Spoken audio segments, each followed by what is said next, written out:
Danfo offers unparalleled, curated, and bespoke tours across Africa for travelers seeking genuine cultural experiences, enriched with magnificent sights, sounds, and flavors found on the continent. Each trip is reliably curated to ensure visitors are gifted with an immersive and authentic adventure. Whether you find yourself strolling along the charming white sand beaches of Sierra Leone, feasting on the mouth-watering delicious foods in Senegal, observing or partaking in various aspects of the Isheshe traditional system Ifa native to Yoruba land, Nigeria, with Danfo, you will rediscover a fulfilling sense of kinship to the true heart of the motherland, her communities. Our core values focus on integrity, quality, safety, and sustainability. We are uniquely committed to assisting with the advancement of African infrastructure and promoting African businesses, so both travelers and the communities they visit receive beneficial exchanges. At Danfo, we understand the importance of connectivity, and we have created a model which provides bespoke experiences based on your passions or hobbies. With us, expect a long-lasting spiritual bond between you and your destinations. Live, love, Danfo, Africa. To learn more, visit danfo.africa.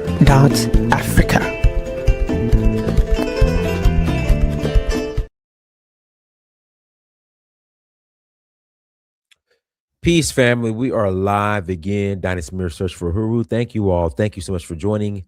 Make sure you hit that like button again. Please hit that like button. Also, make sure you share and make sure you subscribe. I will greatly appreciate it. Don't be a stranger. Again, if you are new, I just received a text from Downfall. First time that's happened. That's me. It's me. Bag 76 first. That's probably me. So, guys, if you bought a DVD from me, not bought a DVD. I'm not selling any DVDs. If you bought the documentary In Search of Uhuru, okay? Like, listen, when you guys buy stuff from me and you leave your numbers, when you sign up for the mailing list, I'm going to call you personally. So back 76 first, go ahead and respond. And to prove that it's really me, I'm going to respond back to you. So go ahead and respond, acknowledge that you got the text, and then I'm going to respond back. So guys, hit the like button. Also make sure you share and make sure you subscribe. I would greatly appreciate it. Got a couple of announcements. Announcement number one, we are rolling to Cape Town. That is March 25th through April 2nd. March 25th through April 2nd, we are rolling to Cape Town. If you're interested in joining us, please visit donfo.africa. Again, please visit donfo.africa. We will love to host you in Cape Town. We are also rolling to Senegal. And I'm going to get into Senegal here shortly because Senegal is the only country as of right now in Africa where you can have, how can I put it, a stable country with Islam, in which the majority of the country is Islamic. We'll say, I hate using the term sub-Saharan. We'll say black country. So Senegal is the only black African country with a predominantly Muslim population that is actually stable and functioning. Well, we'll say stable. I mean, they're all functioning, but I mean that's completely stable. Okay. Only Senegal, unless I'm wrong. Because I don't think Ivory Coast is predominantly majority Islamic country. I gotta look that up. Ivory Coast religious demographics. See, so it's 42% Muslim, 39% Christian. When you're dealing with Senegal, it's damn near 80%. I would imagine. Hold on, probably more. Yeah, it's 97%. So Senegal is 97%, 95 to 90% predominantly Islamic. Senegal is. Ivory Coast, yeah, is it the majority? But it's right. We could always say half and half. Again, Senegal is the only country in Africa. Well, I'm sorry, the only black African country that is predominantly Islamic, that is doing well. And the reason why is because the type of Islam they practice, as they say, they don't pray to they don't pray to Mecca, they pray to Tuba. Figuratively saying. No, but they pray to Mecca, but the religion, when you're dealing with the Murid community, has been the Islam and synagogue has been Africanized to the point where, you know, it's just it hasn't gotten in the way of progress. There we go. Meanwhile, when you're dealing with what's going on in northern Nigeria, when you're dealing with what's going on in the Sahel, the radical Islamic factions are holding these countries back. Prove me wrong. Again, Islam is holding these countries back.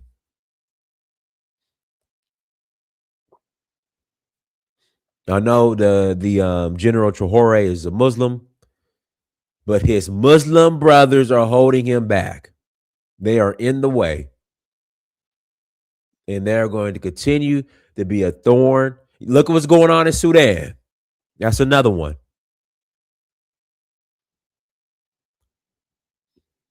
Again, look at what's going on in Sudan.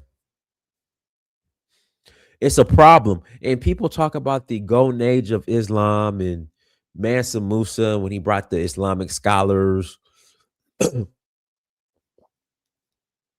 West Africa. And then we talk about Timbuktu.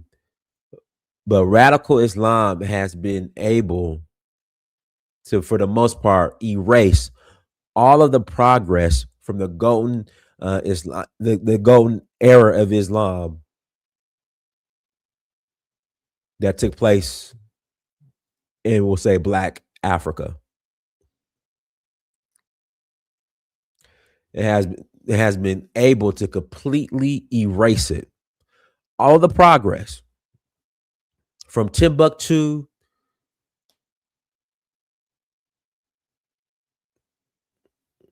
to whatever progress that Islam or modernization that Islam brought to Black Africa, they have been able to completely destroy it and erase it, and it's a problem. And it's a huge issue. A huge issue in West Africa. And it's setting West Africa back. It really is. Like I said, Senegal is the only country that has been able to function and develop, the only Black African country that's been able to develop that is majority Islamic. Someone got kicked off his live for attempting to do a live about it on YouTube. I don't understand what you're saying. But hey, if you disagree, I'm gonna put the link in the chat room. If you disagree with me, you're saying you don't know what you're talking about, Dynasty. A link is in the chat room. But I remember Sheun Kuti said, like, if you look at Dubai, you look at Abu Dhabi, these are Islamic countries, but look at what they're building. Look at the progress. Look at the modernization. Meanwhile, in northern Nigeria, they just want to destroy everything. They want to herd their cattle in the middle of the street, broad daylight, in the middle of traffic. It's just this form of Islam is very primitive. Go ahead, Kidola. And again, that might not have any. Let me stop. Okay, let me back up. That might not have anything to do with Islam. But it's just this form of Islam that's being practiced in the Sahel to northern Nigeria is very primitive. I don't know why. Go ahead, Kidola. And again, that it has nothing. Let me back up. Let me retract my statement. The herding of cattle in on major roadways during rush hour, probably has nothing to do with Islam. But still, the point I'm trying to make, this Islam that's being practiced throughout the Sahel, from Sudan to northern Nigeria, is very primitive and it is setting the continent back. And the only country, Black African country in Africa that is developing, that is majority Islamic, is Senegal. Go ahead, Kidola. Well, thank you, Dennis. I, I think in this topic, I think what happened is the Arab nations, are talking about Middle East now, they start seeing, because they already start weaponizing Islamics as part of the movement. So they were sending their people already going there in their countries, especially Saudi Arabia, these Wahhabi ones. They're already sending their people who are originally from this country to go back home to use it to destabilize some of these countries. Actually, if you check way back, there were nothing like this kind of Wahhabi extremist type of religion that's actually going on. Yeah, they were practicing their religion, but not that extremist like Nigeria, where I'm from, whereby you can see a Muslim man married to a Christian woman. Even in the north, they live together. They have association together. You see, this extremists, they're there, and this thing been growing since 2001. Since 2001, and other Western countries, they actually help. Obama opened the gate of hell to West Africa. By to talk, Gaddafi was also recruiting them for him to be in power. So when Obama went over there, even when they warned him, please don't destroy Libya. Even the guy Gaddafi himself said it. So since when Gaddafi was like the one holding the gate of hell from these people. When United States went there and destroyed Libya, that's how these people started coming into West Africa. They started getting access to arms. And guess what? That's where the jihad started in West Africa, all the way from Mali, Burkina Faso, Niger to Nigeria. And after some years, the Western people started weaponizing them too, to destabilize all these countries.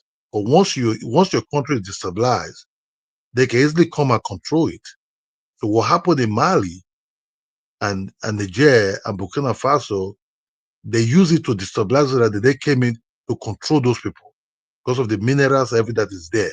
Well, this will come to protect it, but never actually able to defeat these people. Or they didn't want to defeat them, so that when this government asks them to leave, they always have a source to say, look, if we leave, they're coming back. If we leave, they're coming back. That's how they get to Nigeria. Nigeria actually was just only be caused by corruption. Heavily corrupt people. So they give access to these people. They were not like extremists in Nigeria until they start forming Sharia law in that territory of the northern part of Nigeria. That those people thought with those Sharia law, their own people, politicians, will reduce their corruption. At least will face the people. No, it didn't really work like that. The man they used to gather the vote, which called Yusuf, that formed Boko Haram, or the originator of Boko Haram, were never really used to violence or even to attack. It was just like activists, civil rights, kind of like things. He was a preacher saying, no, see, we don't trust these people. But what happened? The politicians themselves said, this guy is very, very, very popular. If we allow this guy to grow, we will not able to hold vote. They brought him out and, gave him kind of like, they just delete him publicly. That's how his followers become pissed. The radical ones, instead of followers, now pick arms and started fighting the government slowly, until other ones started getting hands into them, started using them, the Arabia people, the Western people. That's what the problem we have today. Corruption caused Nigeria problem. And that's what we are today now. That it's not becoming a racketeer now. It's a business. Only God knows what it is. What happened in the Sahel area, those also they don't use it to defeat the country, but they just use it continually to destabilize all the countries they would think they have minerals from and everything. Just what is going on in Iraq and Syria, whereby they use it to come in, but they're actually not defeating them. That's just a problem. Both of them are far more dangerous to West Africa when all these things are going on. Why Senegal own is something else. If you check Senegal people are very dignity people. And no matter how we want to say, oh, they might be corrupt, but they always have a principle. And that principle, that's what they stand by. If you check what happened in this African Cup of Nations, they could not actually able to buy Senegal over, because of they want the cup and they want the dignity. That's the way the mindset of Senegalese. They don't want nothing. They just don't want it to do with anything to rubbish their name or their country. They're there to face their business and do their business, and they're not there to play game or start taking bribes and doing things. So Senegal is very, very, because of their lifestyle, and they care about themselves. I don't know, because they're majority Muslim, but they do actually care about their society, about the way they live and everything.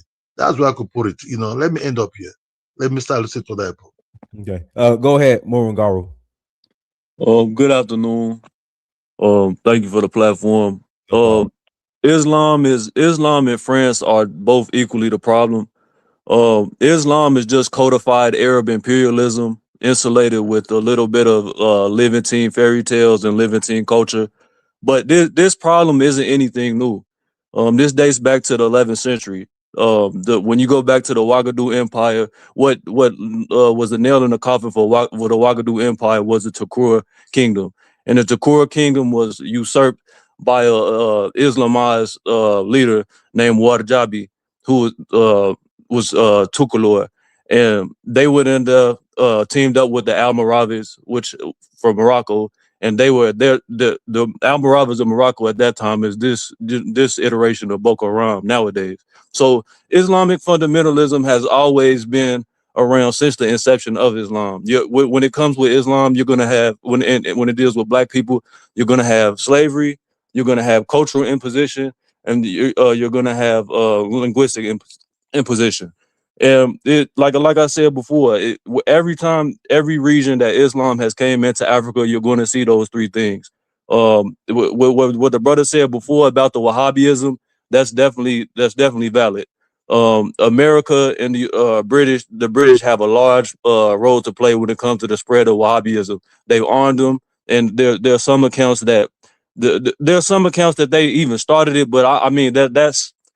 With direct evidence, that's really hard to say. There is a direct account of an agent, but certain scholars discredit that. But again, they've directly played a part into the spread of Wahhabism, and that Wahhabi Salafi sect is destroying all throughout Africa. Like you said, the Sudan is destroying the Sahel. And the thing with Islam is you're always going to have a fundamentalist sect. The people in Senegal, they're always going to be subject to a jihad, because there's always going to be a fundamentalist element within Islam that's going to view what they're doing as haram. And if you're not going by their jurisprudence or what they view as their school of thought, then you're going to be outcast. So the same dynamics that happened in the 11th century, that happened 500 years later when Songhai got destabilized by the Moroccans from the Saudi Sultanate, it's the same thing. So yeah, I'll just pass the mic. All right, go ahead, Burkinabe. Unmute yourself. Burkinabe, unmute yourself. Hey, what's up, Dynas? How are you doing? I'm good. How are you? How's everybody doing on the panel? Good, brother. Cool. So, yeah, this is a very good question. And the observation that I'm going to start with is that the Arabs used Islam to enslave black people 12 centuries. They did it for 12 centuries before the transatlantic slave trade. that lasted like, let's say 4 to 5 centuries. All right. So I hope you guys are still following what I'm saying right now.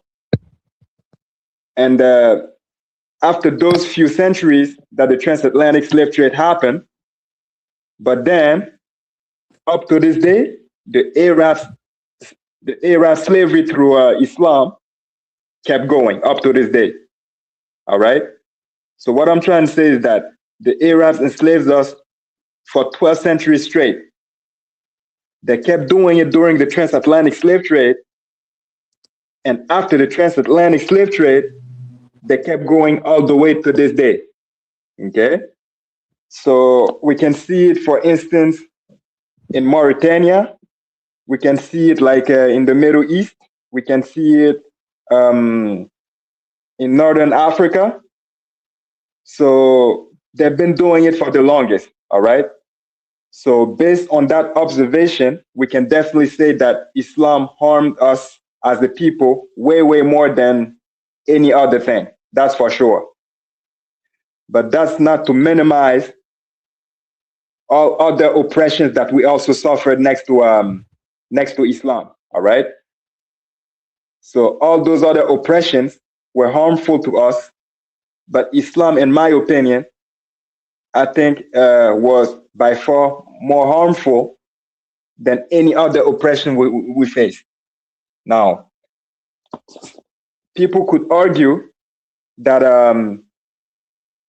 colonization kept going also all the way to this day, and it's true, because we're still fighting to free up ourselves from the West. So it wouldn't be incorrect to say that colonization kept going also all the way to this day. So yeah. Now, another observation that I wanted to make is that officially in Islam and in the Quranic texts, slavery is not forbidden. There's no official text that says that it's wrong to enslave people. Okay. That being said, up to this day, it's always been Black people that were victims of like of the fact that the Quran never condemned this practice, because Black people have always been the people that were enslaved using their religion. Okay, so yeah. So those are the observations that I can make for now. One last thing I'll say before passing the mic is that most Muslim people on the planet, okay? Because the truth is that Islam as a whole is a radical religion, okay? The problem is that Muslim people were tricked and deceived into believing that there is a modern way to practice this religion. But if you look at the text, you'll see that there is no radical way. I mean, there's no moderate way to practice the religion. And I can give just one example, okay? There's like a text, there's a passage in their books that suggests that if a Muslim was to have a brother that converts to another religion other than Islam, but then if that person is a good Muslim, he should kill that brother. You get what I'm saying? Whoever brother in their religion that converts to a different religion outside of their religion. So if they're a good Muslim, then they should kill that person, all right? The thing is that, firstly, not too many Muslims are knowledgeable of those texts, okay? And not too many Muslims on the planet practice those texts as well. Okay, why? Because they think there's a way to practice this religion in a moderate way. Like there's a moderate way to practice it, and they're deceived into believing it. Okay, because the minority who practice those texts are actually the real Muslims. But like the majority of Muslims look at those people as radical Muslims. Okay. And yet, that minority that are practicing the text are actually the real ones. It's just that the majority are not knowledgeable enough of the text to practice it, okay? And I'm gonna stop here for now. All right, go ahead, Castronova. Peace. Can you hear me, Dynas? Yeah. All right. Yeah, I think this is a good question. I've raised a concern previously on this panel and on many panels that Islam enslaved Africans first, like that brother was saying. Uh, it was radical Arab Islamists that taught the Portuguese how to enslave Africans on the Swahili coast. So we wouldn't have a transatlantic slave trade if it wasn't for Islam. Islam kicked everything off. They started the whole slave trade with African people. Um, Now is France an enemy? I wouldn't say necessarily just France. I would say the entire Europe because all of Europe participated in the scramble of Africa. Well, the major countries, for that matter, and the smaller, lesser countries, they didn't try to step in and stop it, so they complicit with it too. Um, I think I think our public enemy number one is definitely Islam. We can see today you got Islamic people over in the Sudan and they targeting black people. We know that ancient Kemet, a lot of the artifacts are still there in Sudan. What do you think they doing? They erasing that history so they can have claim that black sub-Saharan Africans, I don't like using that term either, but we're gonna use it for political purposes. Sub-Saharan Africans didn't build anything. We don't have any history. This is what they say online. And they're able to say that because of all of the destruction that they've done to our history.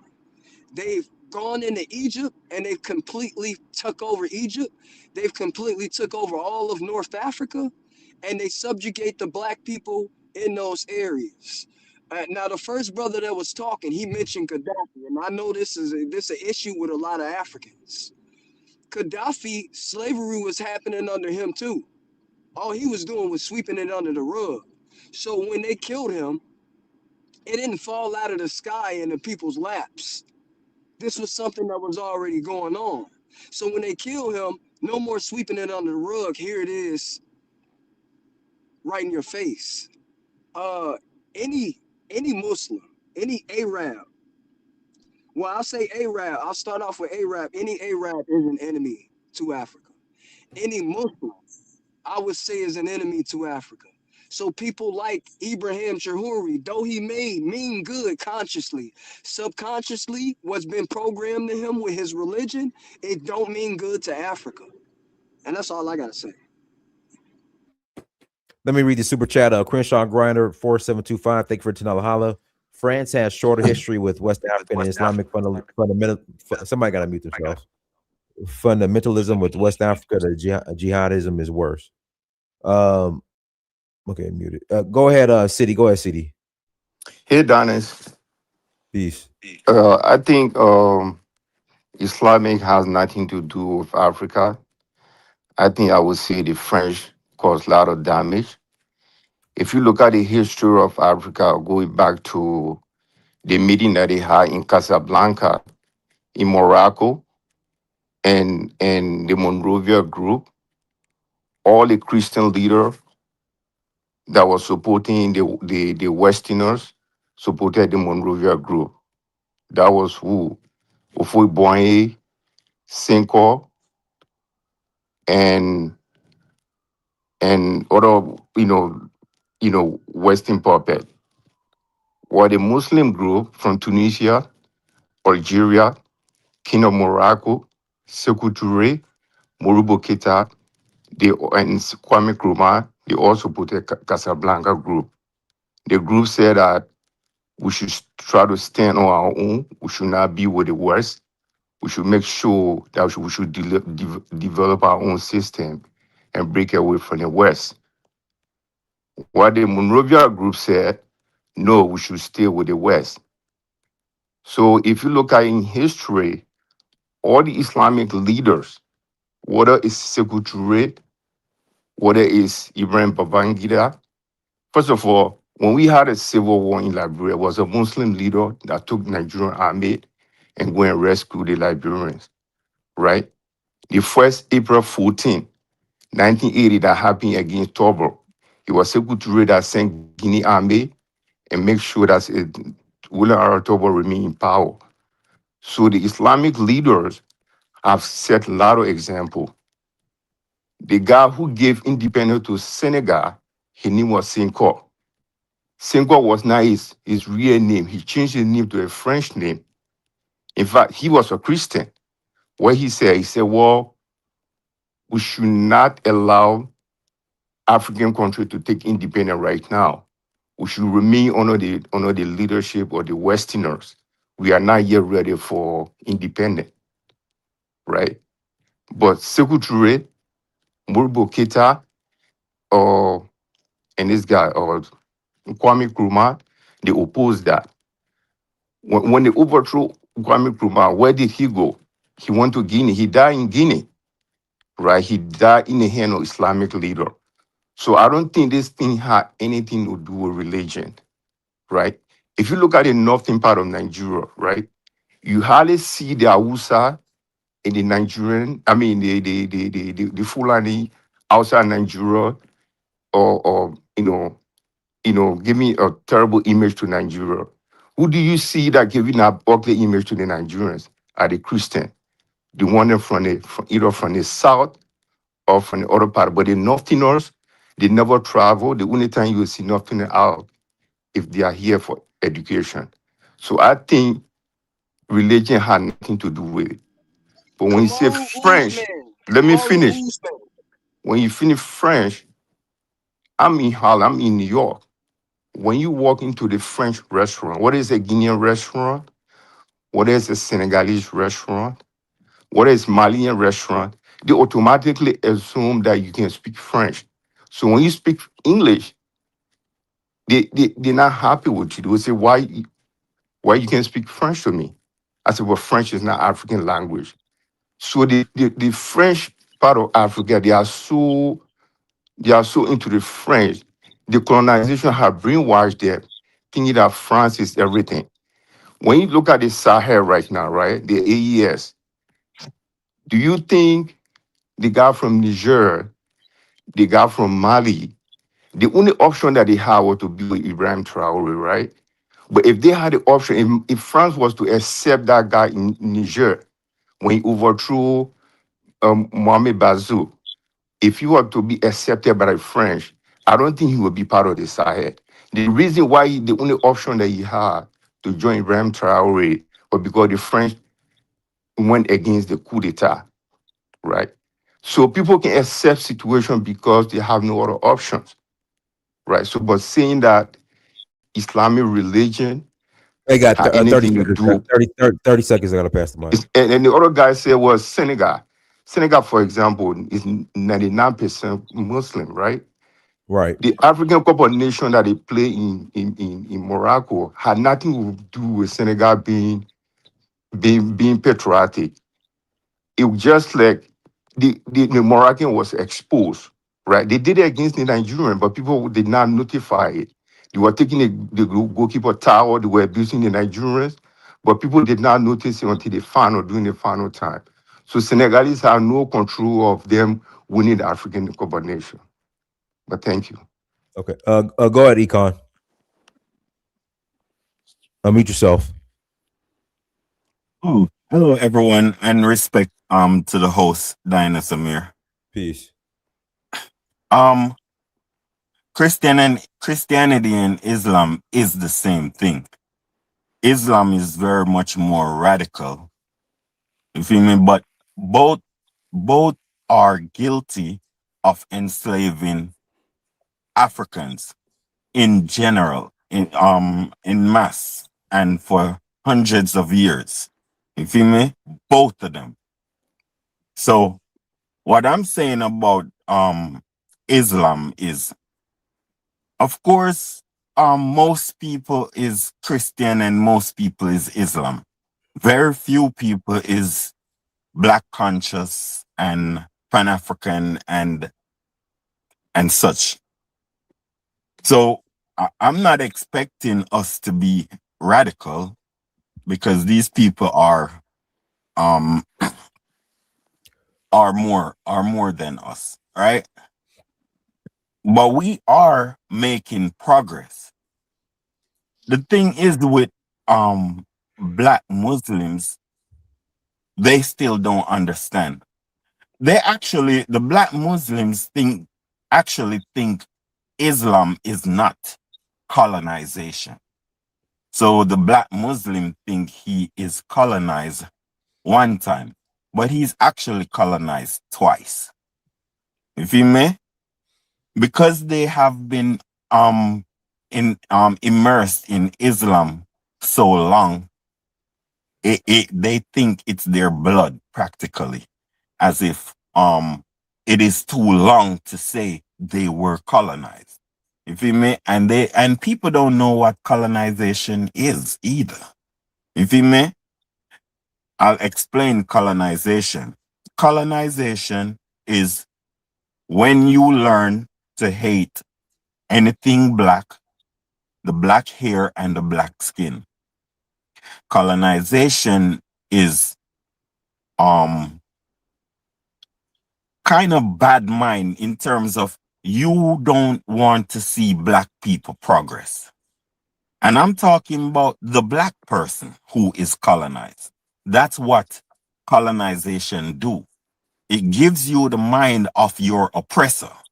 So Muslims have Arab minds. It don't matter what they think. They think like an Arab. Same with the Christian. Think like a white man. You feel me? They look black, but they think like a white man.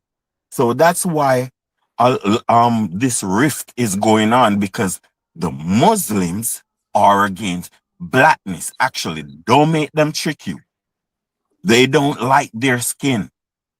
And they go to Mecca and get a reality check every time that they are not Arabs. If they can make it to Mecca. Yes. You feel me? If they can make it through any type of gate around there. You feel me? So and also you will never get the respect to sing in Mecca. No Negro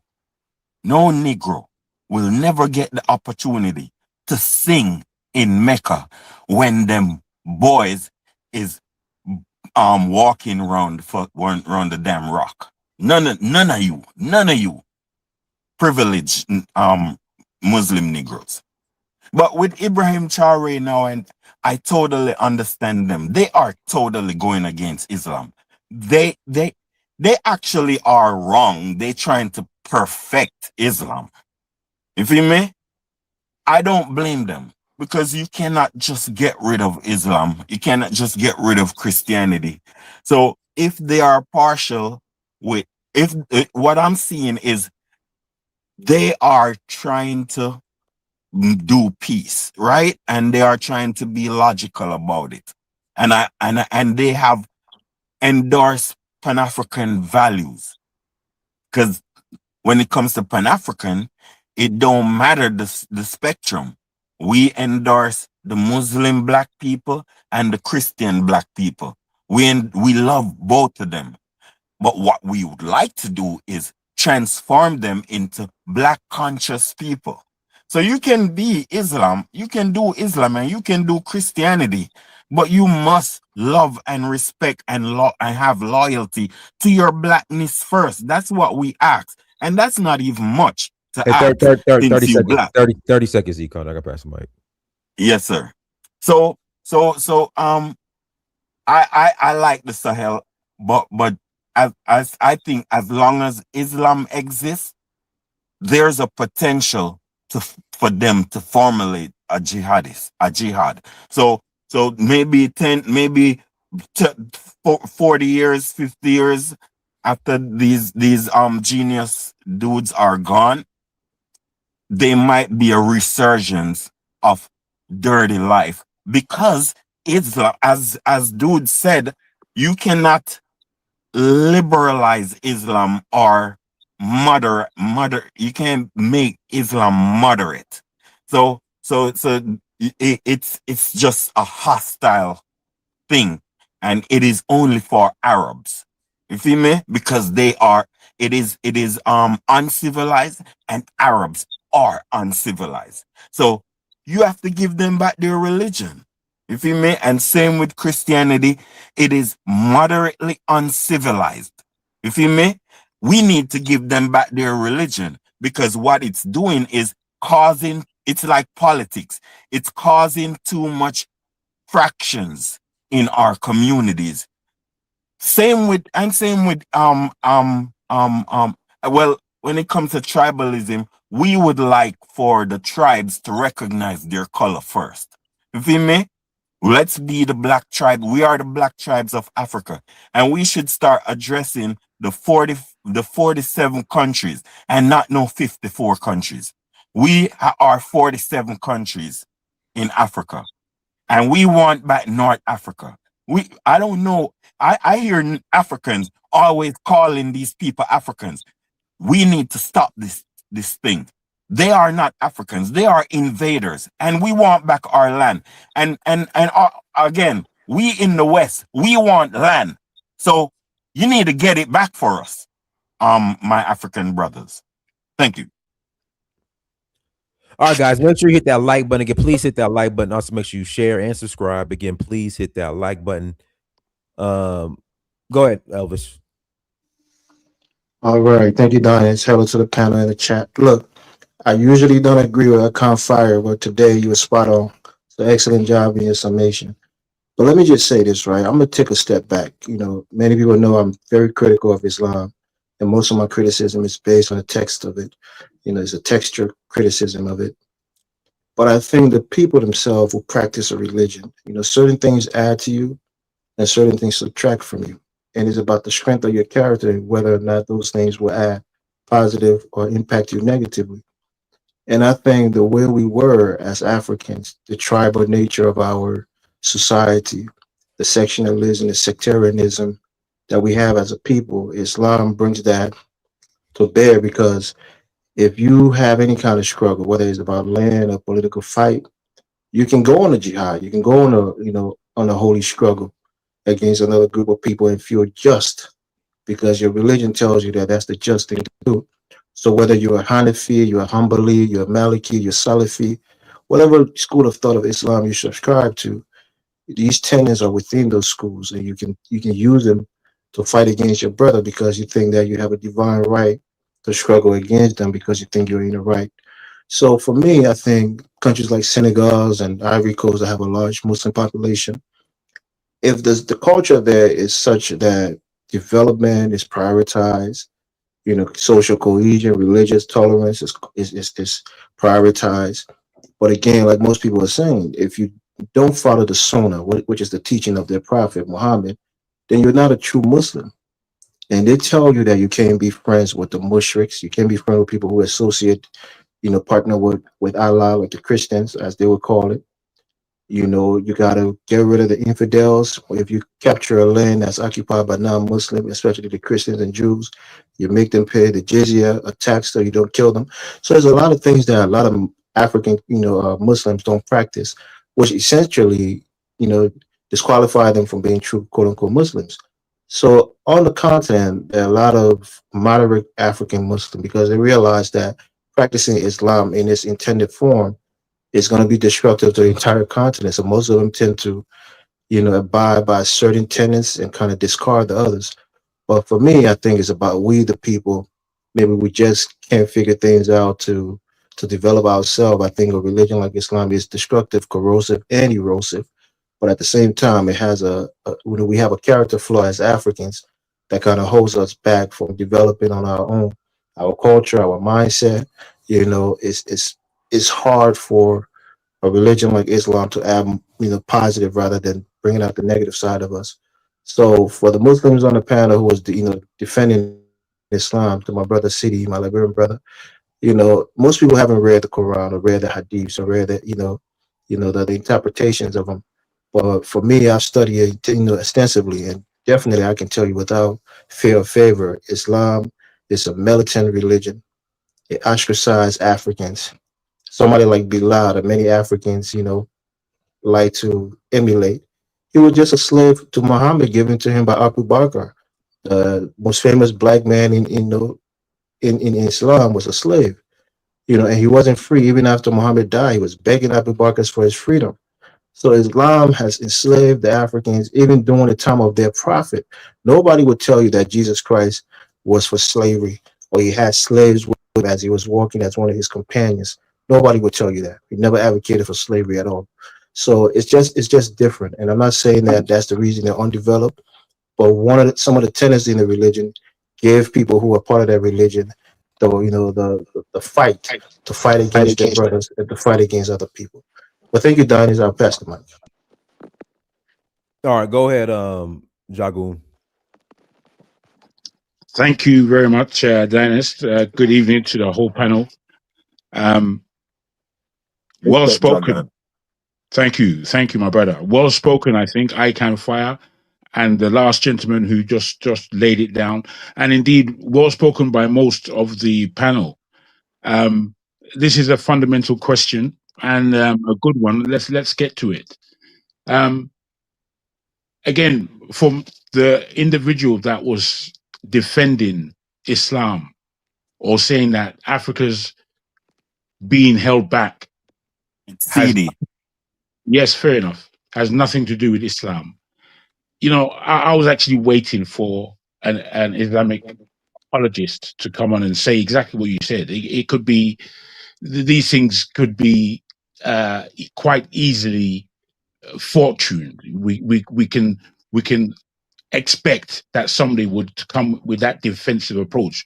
Now, whilst I understand it, I think everybody has spoken so well on this topic that suggests that Islam is a factor. It's a big factor. Islam at its bones is racist against nearly everyone who's not Arab, but definitely racist against black people. For some reason, black people don't see it. I'm a Nigerian myself. I have a dear friend who's another Nigerian. He is a Muslim, and he cannot help but to defend Islam. Anytime we get into a conversation, I've actually banned us from speaking about religious topics because he doesn't speak it fairly. He speaks it one-sidedly, and as though because he said something, it has now become law. You see, that in itself, that the thing that doesn't promote discussion, promote understanding, is very, very bad. It's simply bad. People have spoken very well. I'm quite proud of the panel today, in terms of the conduct and what's been said. You see, there are some things that. Yeah, but if I can. By the way, I just wanted to add that because you said there are Africans that are unable to speak fairly about Islam, and I wanted to confirm to you because Sheikh Anta Diop, that is like one of the biggest scholars, intellectuals on the continent, like all-time greatest, arguably. We know him. Right. So this guy found it very hard to bang on Islam because he was of the Islamic faith himself. Very good. And yet let me continue, please. He did so much. My brother, it's my turn. Nobody has been disturbed at all in this event, apart from you disturbing me. Please. He was complimenting you. He was complimenting you. I do understand. I do understand, but please, sometimes, when you're listening on a panel, you have many things that you're trying to truncate into saying so that you make sense. Allow me to be streamlined in my thinking, please. The French and their part to play, and the whole European society that enslaved, oppressed, subjugated, confused us in their colonization. We know to us it's much more recent history, and the impact has been felt globally. We weren't necessarily in the Americas in such numbers as we are today without the transatlantic slavery. We're not in Europe necessarily on the second or third berth, as it may be for us being in Europe, without the transatlantic slavery. So when we look at these aspects of what is modern and what is antiquity, when the modern world is the world of the European. When we look at antiquity, we're looking at Asia, really, in many aspects. So today, because the world is being run still by the European conglomerates, we see that easily they are to blame for much of our confusion, our holdback, all of our mess that we are in. But having said these things, I still put the blame, if you like, fundamentally, or at least the responsibility, if not the blame. The responsibility fundamentally lies with the Africans, and what we fail and continuously fail to achieve within our own bracket. What it is that there is for us to do, the responsibilities that we actually have, we forego them. We don't discuss it. It has not become as national in Europe, within the European blacks, as it has been, as the opportunity has been given to the USA blacks, particularly, or at least the blacks of the Americas. But the USA blacks have been particular in bringing all of our understandings to an institutionalized point of view, if you like. And what I mean by that is that the whole Black Power, the whole ethos of Pan-Africanism is coming from the Americas. It has been mushroomed in many places in Africa, but we haven't been able to get it well within our own education systems that allow these things die down, these mindsets, these spells, these what you might call advances in sophisticated authoritatism, but it's being put upon us as opposed to it's coming from us. So we are always under some kind of oppression, depression, because it doesn't fit our psyche to be following all these aspects of life that aren't ours, that do not fix our problems, that do not look to our issues.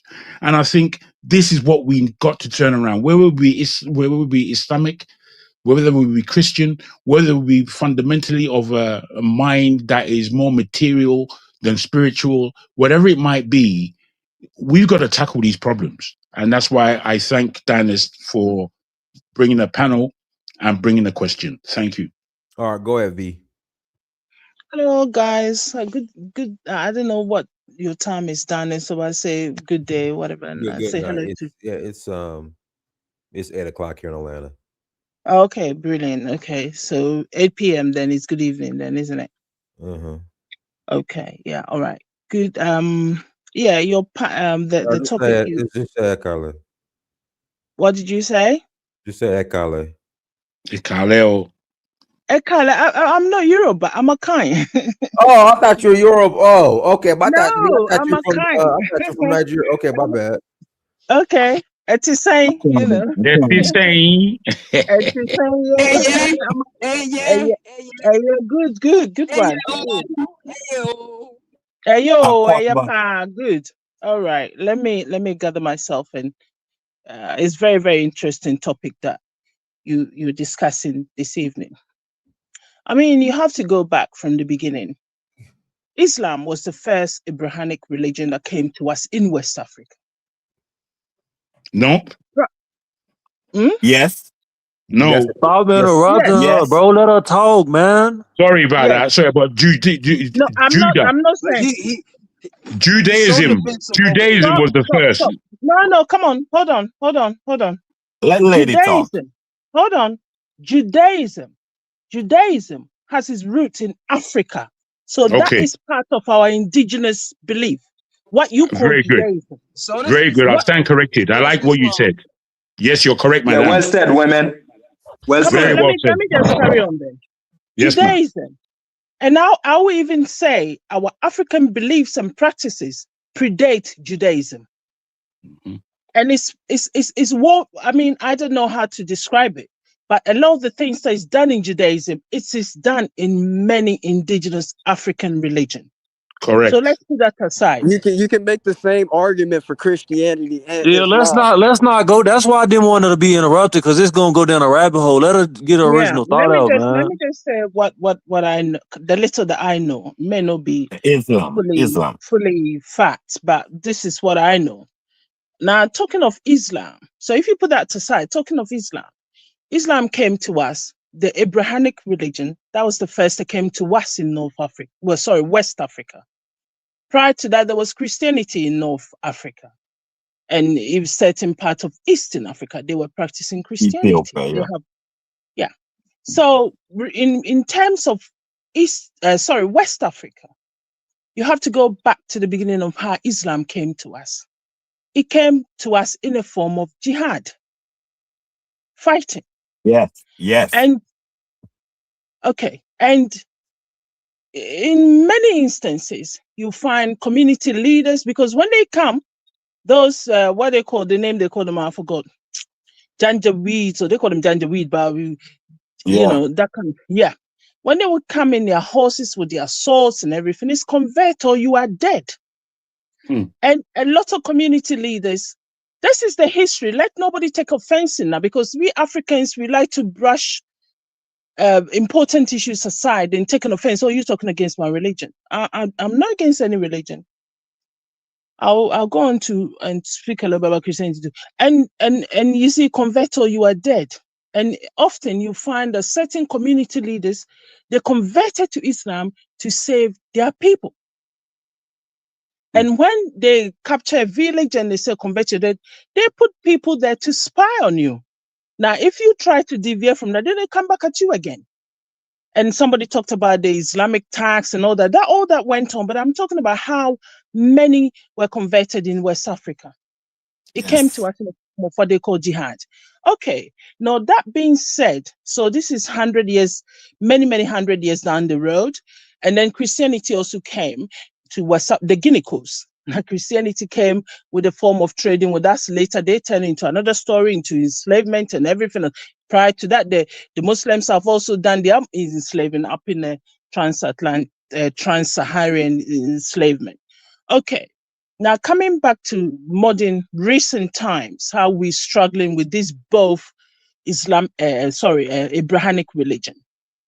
A lot of the times you will find that the people that are entrusted to teach this religion are very ignorant of the religion itself. That's a fact. And people have to accept that. You take Muslims, for example. I remember as a young girl, when my dad was going around with my father, and you see in Ghana, we have Muslims and Christians. We live relatively peacefully. Even in a family, you find all the three beliefs in there, Christian, Muslim, and traditional beliefs, and they live very, very peacefully. And then we have people coming in with the things called the Makalanta. I don't know what in Nigeria, I think not in Nigeria, they call it the Amahajiri or whatever they call it. Yes, sir. They came in with that. All they told those children is to read the Quran in an Arabic, a language that they do not understand. Imagine. Read it just like that. And then whatever knowledge that the person teaching would impact it on you, whether correct or wrong or right. They don't understand it. They just read it and they perform their religious rituals daily. And that is it. That is how the religion came to us. Terrorism. Please, can I finish, guys? Yeah, please, no. And this is how many of us understand the religion. Now, coming to these modern times, why the religion or both Christianity and Islam is becoming a problem for West Africans is Christianity. When you find that a lot of these leaders that are Christians, they are into corruption big time. They are corrupt. And they're using the corruption and their allegiance to people outside the country to suppress the people. When you go to predominantly Islamic communities like in northern Nigeria, which is this issue is particularly very, very strong in northern Nigeria, and they're using Islam to dominate the people. They tell them Yep. everything. Just be a good Muslim. Do this. Go to the Al-Muhajirin and read the Quran. Don't do anything else. You tell that Allah will provide. Instead of them to encourage and bring proper, fully education. Now, I don't mean education in the sense of just learning about European education. It could be an African education. Because if you look at the history of northern Nigeria, the houses who are predominantly in the northern Nigeria before the Fulanis came, even before the Fulani, Usman Donfodio came to Hausaland, the houses were already Muslims. But Usman Donfodio came with the jihad saying that they were not proper Muslims, which was somebody was explaining earlier. That these people, the West Africans, they always view us as, it doesn't matter how good a Muslim they are not proper Muslims. Because some of them are for a long time still hold on to a lot of our beliefs and our culture. You know, they force them, and to them, to be a proper Muslim, you have to abandon everything. You have to abandon your traditional names. So that's why you find them that even in certain communities in West Africa, they don't even know what their traditional names are, because everything has to be Go Muslim. ahead. And that also did happen within the Christian community as well. That because in Christianity too, they were the one that set up the schools. You know, the missionaries set up the schools. Now, for you to take your child to the school, say for instance, people have African traditional name, they'll tell you you have to give them a Christian name, and then the Marys and the Sarahs and John and Emmanuel's and all that came in through that way too. The Christians did it to a certain extent, but not to the severity that the Muslims insisted. The Muslims were very insistent that African has to be fully Muslim. The African not only does he have to abandon everything in our culture, they have to abandon their names, everything. And in order to do that, even if they have to do it by force, they would do it. And they did. So this is where the confusion lies. Christians did the same thing. Christians did the same She thing. said that. I did say that. That's Y'all what she stop said. interrupting her, man. Why y'all doing I this? did say that. That's why I said both Listen. this Islamic, both this Abrahamic religion are causing us a lot of problems and confusion. And why I'm saying that is to the point where the Muslim, West African Muslim, doesn't even believe he's an African, he believes he's an Arab. Anything Arab is good, and whatever African is bad. To a certain extent, the Christians also do that. You see, so we have a lot of problem within our community, whereby I blame it personally. I blame it on the people that teaches the religion. The people, they often reading these texts, they don't have full understanding of the text. They force the children to learn them in Quran. In Ghana, for instance, they have to add Islamic, Arabic teaching in our schools, so that when the children are Muslims, at least when they're going to read the Quran in Arabic, they can understand it. And you have people that also at a certain point went to the Arabian countries, predominantly Saudi Arabia, and they came back with that Wahhabism, which is another problem on top. Because African Muslims, I know that they practice something that they call Sufism, where it's very, very prominent in Senegal. And they have a lot of their tradition involved as well. And then often there's those Wahhabis that gone to Saudi Arabia and come back telling them that it's not the right way and you have to abandon everything. And this is where the problem is. Because how do you tell a man to throw away his soul? Your soul is not an Arab. Your soul, whether you're Christian or Muslim, your soul is not, if you're Catholic, your soul is not a Roman. You know, your soul is African. So you tell an African man to abandon everything and become an Arab by force. And a lot of them do accept it. For what reason, I don't understand. That's why I said in my family, for instance, there was a lot of resistance, even though, I mean, the reason why a lot of we Ghanaians even became Christians is one of our kings during the fighting with the Europeans, he was adopted, he was kidnapped and taken to the Sahel. It's not Seychelles, sorry. And when they brought him back, he's converted to Christianity. King Prempeh?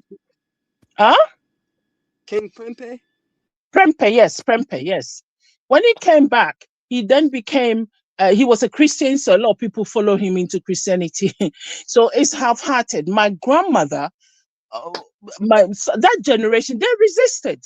But later on, because the missionaries came in to educate people, they brought the religion, and a lot of that generation after that, my grandmothers and not generation, they accepted the religion, and they took us also into the religion. So I could say my family, for instance, they've been Christian about 120, 150 years. That even is not even proper Christian, because when I'm in that family house, they're doing their traditional stuff, whether you like it or not, they do it. So we Africans, we have to blame ourselves and stop blaming everybody else. Why should you sit on your land? Doesn't matter, you're a Muslim or Christian, and somebody comes to you and tell you that you have to abandon everything you are and accept this thing, or otherwise you are haram or whatever. Why do you accept that? Considering that black people have been on this earth longer than every of these people came in. So if we were that bad, how did we as people, black people, manage to go on and develop to spread across the whole world in a way, bring forth humanity as we know it now? So we have to blame ourselves. We have to blame ourselves. Our elite are often using religion. If they're not using religion, they use tribe, which is the Christians do a lot. They often use They tribe. had more guns. They had more guns, and they were more uncivilized. So they were more brutal. That's what we need to do. We need to reverse the process. Initially, they came with a sword. They were riding on the sword. They came with a sword, and they chop up your head right on the spot. If you say convert and you refuse, they will chop your head off. And that's how they did it at some point. But what I'm saying is that people were mentioning people like Sheikh Anta Diop and a lot of educated people who are Muslims. They're in a different league compared to the bandit that's running riot in Nigeria. They are educated people, so you can. There is a huge gap between the educated people that somebody was mentioning, and then the people that are literally on the ground, or say within the community, causing the havoc. I mean, today I heard, or 2 days ago. So what about the Nigerian leader? Isn't he educated? The Nigerian Muslim leader? No. You're getting her off her track. She's going somewhere, and but the sister has been speaking for a minute. Like let me ask you this question. I don't know this sister. I don't know. She says she's from Ghana. Let me ask you this about Christianity. The slave doctrine in Ghana, right? Was did she say Christianity is good? Did she say Christianity is good? Did she say Christianity is good? Just asking you a question. I can cool it down, brother. Let me finish. Let him finish. What were you saying about I'm asking you because you spoke about the both religion, and you've been very, very somehow negative about Islamic religion, and I understand that.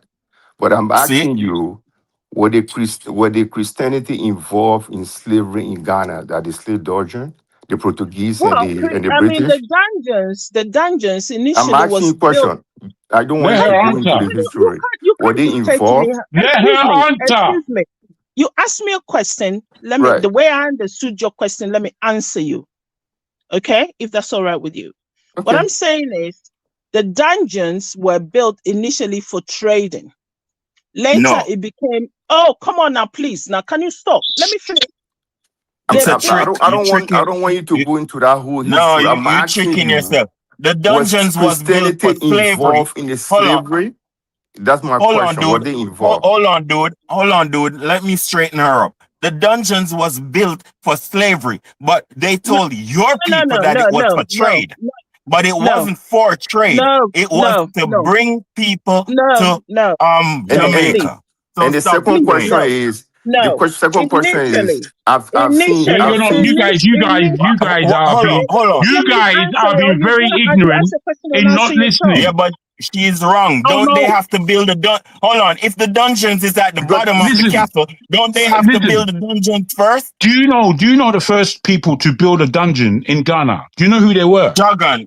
No, I'm asking a question. No. The Portuguese. The Portuguese. She doesn't know her own history. She just doesn't know her history. She does not. It's the Portuguese. We're not. Hold on. We're not stupid, Jagan. Can Okay, I so finish my CD, point? V, 1 second, CD. What was your question, CD? My question was, were the Christianity involved in slavery, the Portuguese and the Yeah, British? Were they yes, giving they them? were. Yes, they Which were. I did say. Okay. I did say Okay, at the number one. Number beginning they two, were my second question. Listen. I have seen don't order me about it. If you want to ask me a because you don't question, know. do it Well, politely. okay, Daniel's already answered You're it. taking my time. You don't know. If I can interject real quick. So in Cape Coast Castle, there's actually a church in Cape Coast Castle that was Thank being you. used back during Let me slavery. just finish. Let No, me no, just I don't want. I don't That's want not to enough listen to information. anything anymore. I want to ask you the No, simple no, question wait. Are you going to stop Let her then? talk. Are you because you going to don't know. stop and You let me don't know talk then? because you don't know. Are you Stop the going to noise. Daniel's stop already and let answered me your talk? question. No. CD, be Let quiet, hold on. CD. Let V finish. Go ahead, V. You don't have the right to tell me what you say, mister. No, Go but ahead, V. I ask you a question. If you don't know, you don't know. CD, Lord be Jesus, quiet, God. CD. Go Yeah, ahead. y'all talk. gotta grow up, man. Go ahead. It's Go childish. ahead, V. Go ahead, V. Listen. It was the Portuguese that came down the Guinea coast first, and they encountered the Ghanaians. Well, no, they were not Ghanaians. The people in the on the coast. It was the Portuguese. They were the first to build the first Elmina Castle, which they have the dungeons underneath. Later on, the Dutch came, and the Danes came, and That's the right. British came. And the British were the one that also built the Cape Coast Castle. Now, let me tell you something. They built those castles initially because when the Portuguese came, they came to trade with us. You see, they came to trade. And when they came to trade, they asked the local king at the time, and he gave them the grant, which it was something that he shouldn't have done, but he did. Gave them the grant, and they built the castle. They couldn't trust the locals, so they brought a lot of West African people within where they have been to help them build that castle, and they did.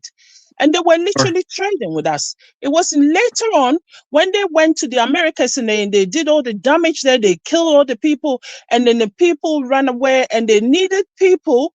And that's when they went to one of their kings in Spain, telling them that there's this group of people that they look very similar to the people in the Americas, and that's where slavery came in. So slavery came in later, and it was used to enslave people. When was the castle built? When was the castle built?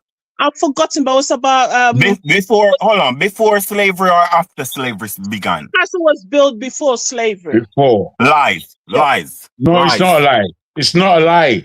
You see, it is wait. I can. She Let me just she tell don't you. know. She don't know. Wait. She don't know. Bruv, okay. Just wait. Hold on, man. Just wait. Dragon, Just wait. Dragon. I can. Like you. No, I can. I'm asking you to wait. Hold on, Dragon. You are Nigerian. Yeah. Wait. Let me just. We from the Caribbean. We can tell you stuff man. too. So just no, I'm not saying that you just can't. Be quiet for Let a me little just bit. speak. Let me just speak. No. Let me speak. Let me speak. You just calm down a little bit, man. You feel me? Those castles are not from the 15th century. They are like from the 16th, 17th centuries. No, Elmina Castle. Hold on. No, you're talking about sweetheart. Now I'm gonna interrupt you now because you're talking about Cape Coast Castle and Elmina Castle. Sister V. Elmina Castle was built much earlier. It was built Look here. earlier. Look here. No, you look here. I'm gonna speak now. You see, when the Portuguese came to West Africa, they came a long time before any other European. They came before the Americas was founded. So they were trading with us for an awfully long time, looking at their hotspots, their coasts, all the way into Asia. So Ghana was a post. Lagos was a post. They had somewhere else in, I think it was Angola. I forgot the actual. The Congo. South you Africa, hear the view of the all African. The way. You hear the view. You hear the view. No, of you got to the get it right. You got to get it right. African think, just be quiet for a while. I can. You feel me? No. I'm talking now to give you some understanding of the history that took place. Why do you have to be so ignorant that you don't want someone to talk? I know the history. Oh I'm Lord, not Jesus, ignorant of this. you're not gonna talk over the That host, you man. see, Chill even out. the name, the word, No, the name, I'm Oh not trying to talk over the. Lord, Lord, stop it. So, but the Econ, name where V, the V, name of where that you're building talking over stands. the host. You're talking over the host. Econ, Okay, sorry. I've been to Elmina and I've been to Cape Coast. Yes, these sites were first originally these sites were originally owned by the Portuguese, and it was strictly for trade before it became of goods. Before it became intended, the use became for the slave trade. And alumina, the word alumina means mining, because when the Portuguese came, they met the people at the by there, they were mining. And there was this thing about in that coast that when somebody comes to buy something from you, something they came and they get the Portuguese came with their ships, and when they got to the coast, they leave some stupid trinket. And what did our ancestors give them? They gave them gold. That's why they started calling Ghana Gold Coast. And the word alumina means in Portuguese, it means mining. So initially they came to trade with us. Yeah, Econ. It wasn't originally from the castles originally. The intent for the castles originally was just for regular trade, not for the slave trade. I don't think so, Gon. I don't think so. Afterwards, it is what it is, Econ. I've been to both sides personally. Yeah, but all right. Listen what I'm saying now, Gon. No, listen what I'm saying now, right? We in Jamaica, right? We in Jamaica. Okay. We in Jamaica came to Jamaica 1492. That's when we Jamaicans landed in Jamaica with the Spaniards. You hear? 1492. What I'm trying to tell my lady is where did they come from? The first Jamaicans. Well, of course, you had the Moorish conquering, the conquering of the let me Moor. tell you, see, you guys are Just hold getting. on. Let me just say something. You want to hold on for a minute? The Europeans, I can't when talk. they were also on the Senegalese coast, and they Can were I speak? Can I Can I finish? What speak? are you talking about? Maybe the Jamaicans that came, they didn't come from Ghana, because they could also have come from the that was my Senegalese point. That's coast. why I asked. That's why I asked where did they come Yeah, from? but nobody, Ghana didn't exist. All right, just hold on. Yeah, Just hold on, please. From the Elmina Just hold on. coast. First of all, V, do you know about the Moorish conquest of Europe? Yes. Do you have what we're talking about? you had information about that? Econ, what does that have to do with Elmina? Because hold on, because 1492 is when the fulfillment of the conquering of Spain by Spaniards, the white people, and that's the Romans, that's the Roman Catholic and the Jews and Europeans chased out the Moors. They chased out the Moors and started the Spanish Inquisition. Hold on, wait. No. But that was 1492. Oh God, I just gotta meet you, Econ. The first Europeans didn't get to the West until 1492, and that was Christopher Columbus. He didn't land in Jamaica. I'm lost. And also, they were not in the Guinea Coast. Yeah, I'm lost, and there was no, I'm lost, Econ. Just help me out. And even and when they first came to the Guinea Coast, you see the Gambian River, they could sail their ship into the Gambian River. But Econ, I have more question for you. Hold on, Econ. Are you saying that Christopher Columbus came to Jamaica first? Yeah, Haiti and Jamaica was the first places he found. No, Haiti and Jamaica. No. Yes, he found Hispaniola. Listen, this Caribbean history, right? Hispaniola was Haiti. That's the first place that the Spanish But they didn't come with slaves at the time. They didn't come with slaves. They didn't come with slaves, and then you said, "What does this got to do with Jamaica?" They had slaves, but they didn't come with. Well, I don't know about that history. Oh man, bro, come on, we got to move on. I mean, Econ, we got. All right, I have one more question for her. Go ahead, Petey. All right, my question is: in Ghana, I have seen a church in Ghana, right? a pastor naked over 50 women and give all of them a bath in a church. I have Yes, seen CD, church. Listen, let me I finish. Let never me said finish. the churches are doing Let me see. anything Let me good in finish. I'm Ghana. not. I didn't say that. I went to Catholic Dude, school. I'm a Muslim, but I went to Catholic Fulanis school. are I have seen Fulanis church are in. rapists. I've seen Dude, church in Fulanis are Nigeria. rapists. So what are you Sir, talking please. about? I've seen church. Janjaweed are rapists. So what are Let you me come to talking my about? point. You Let gotta me calm down, man. Just calm down. Make people talk, let me brother. finish my point. Yeah, Let me finish my point. My but reason of they saying are not this perfect.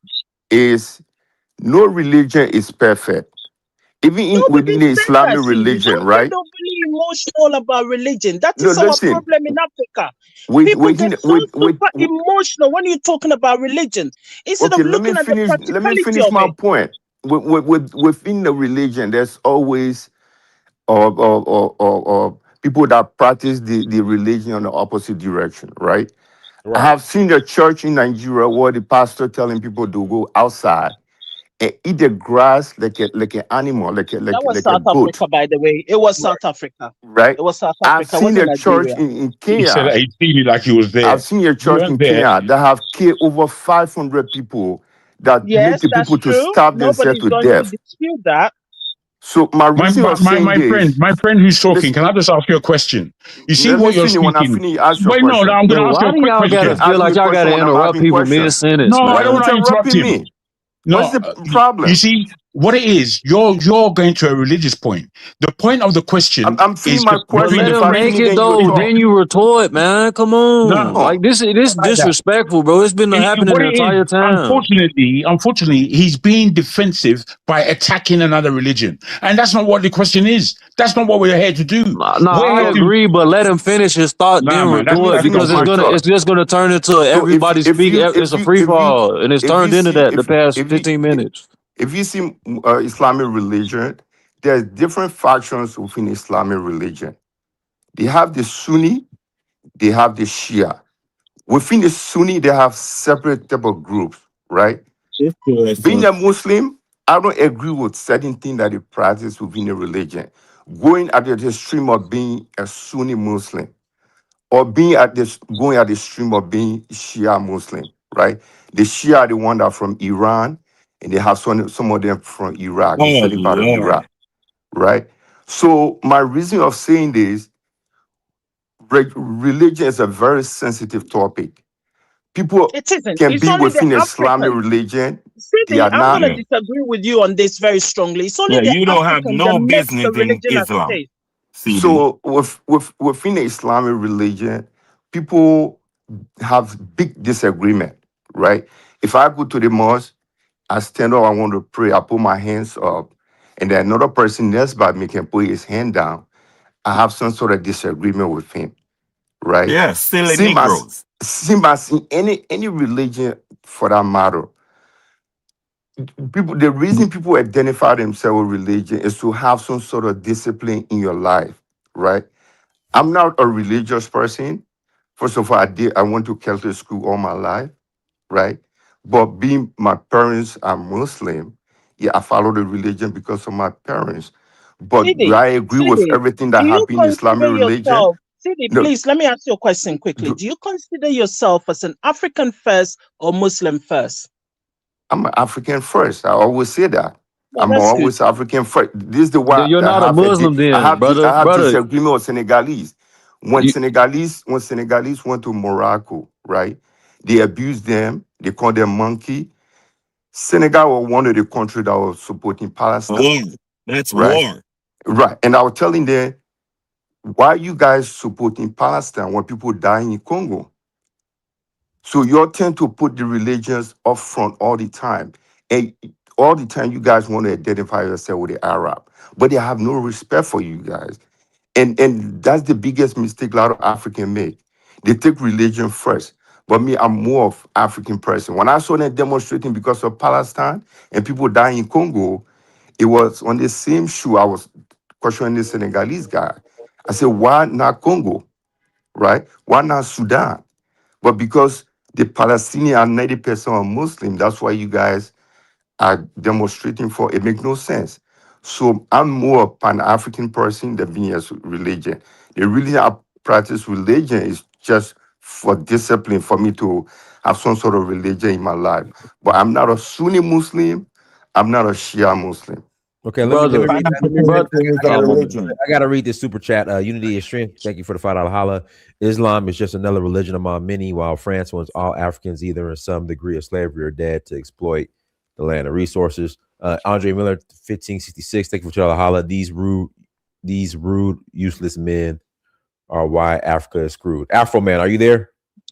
Go ahead and mute yourself, Afro Man. Yes, hello. Can you all go hear ahead. me? Yes, go ahead. All right, thank you. Hello, everyone. I think the topic is being a bit confusing in the way people are thinking of it. I don't think people are being critical enough.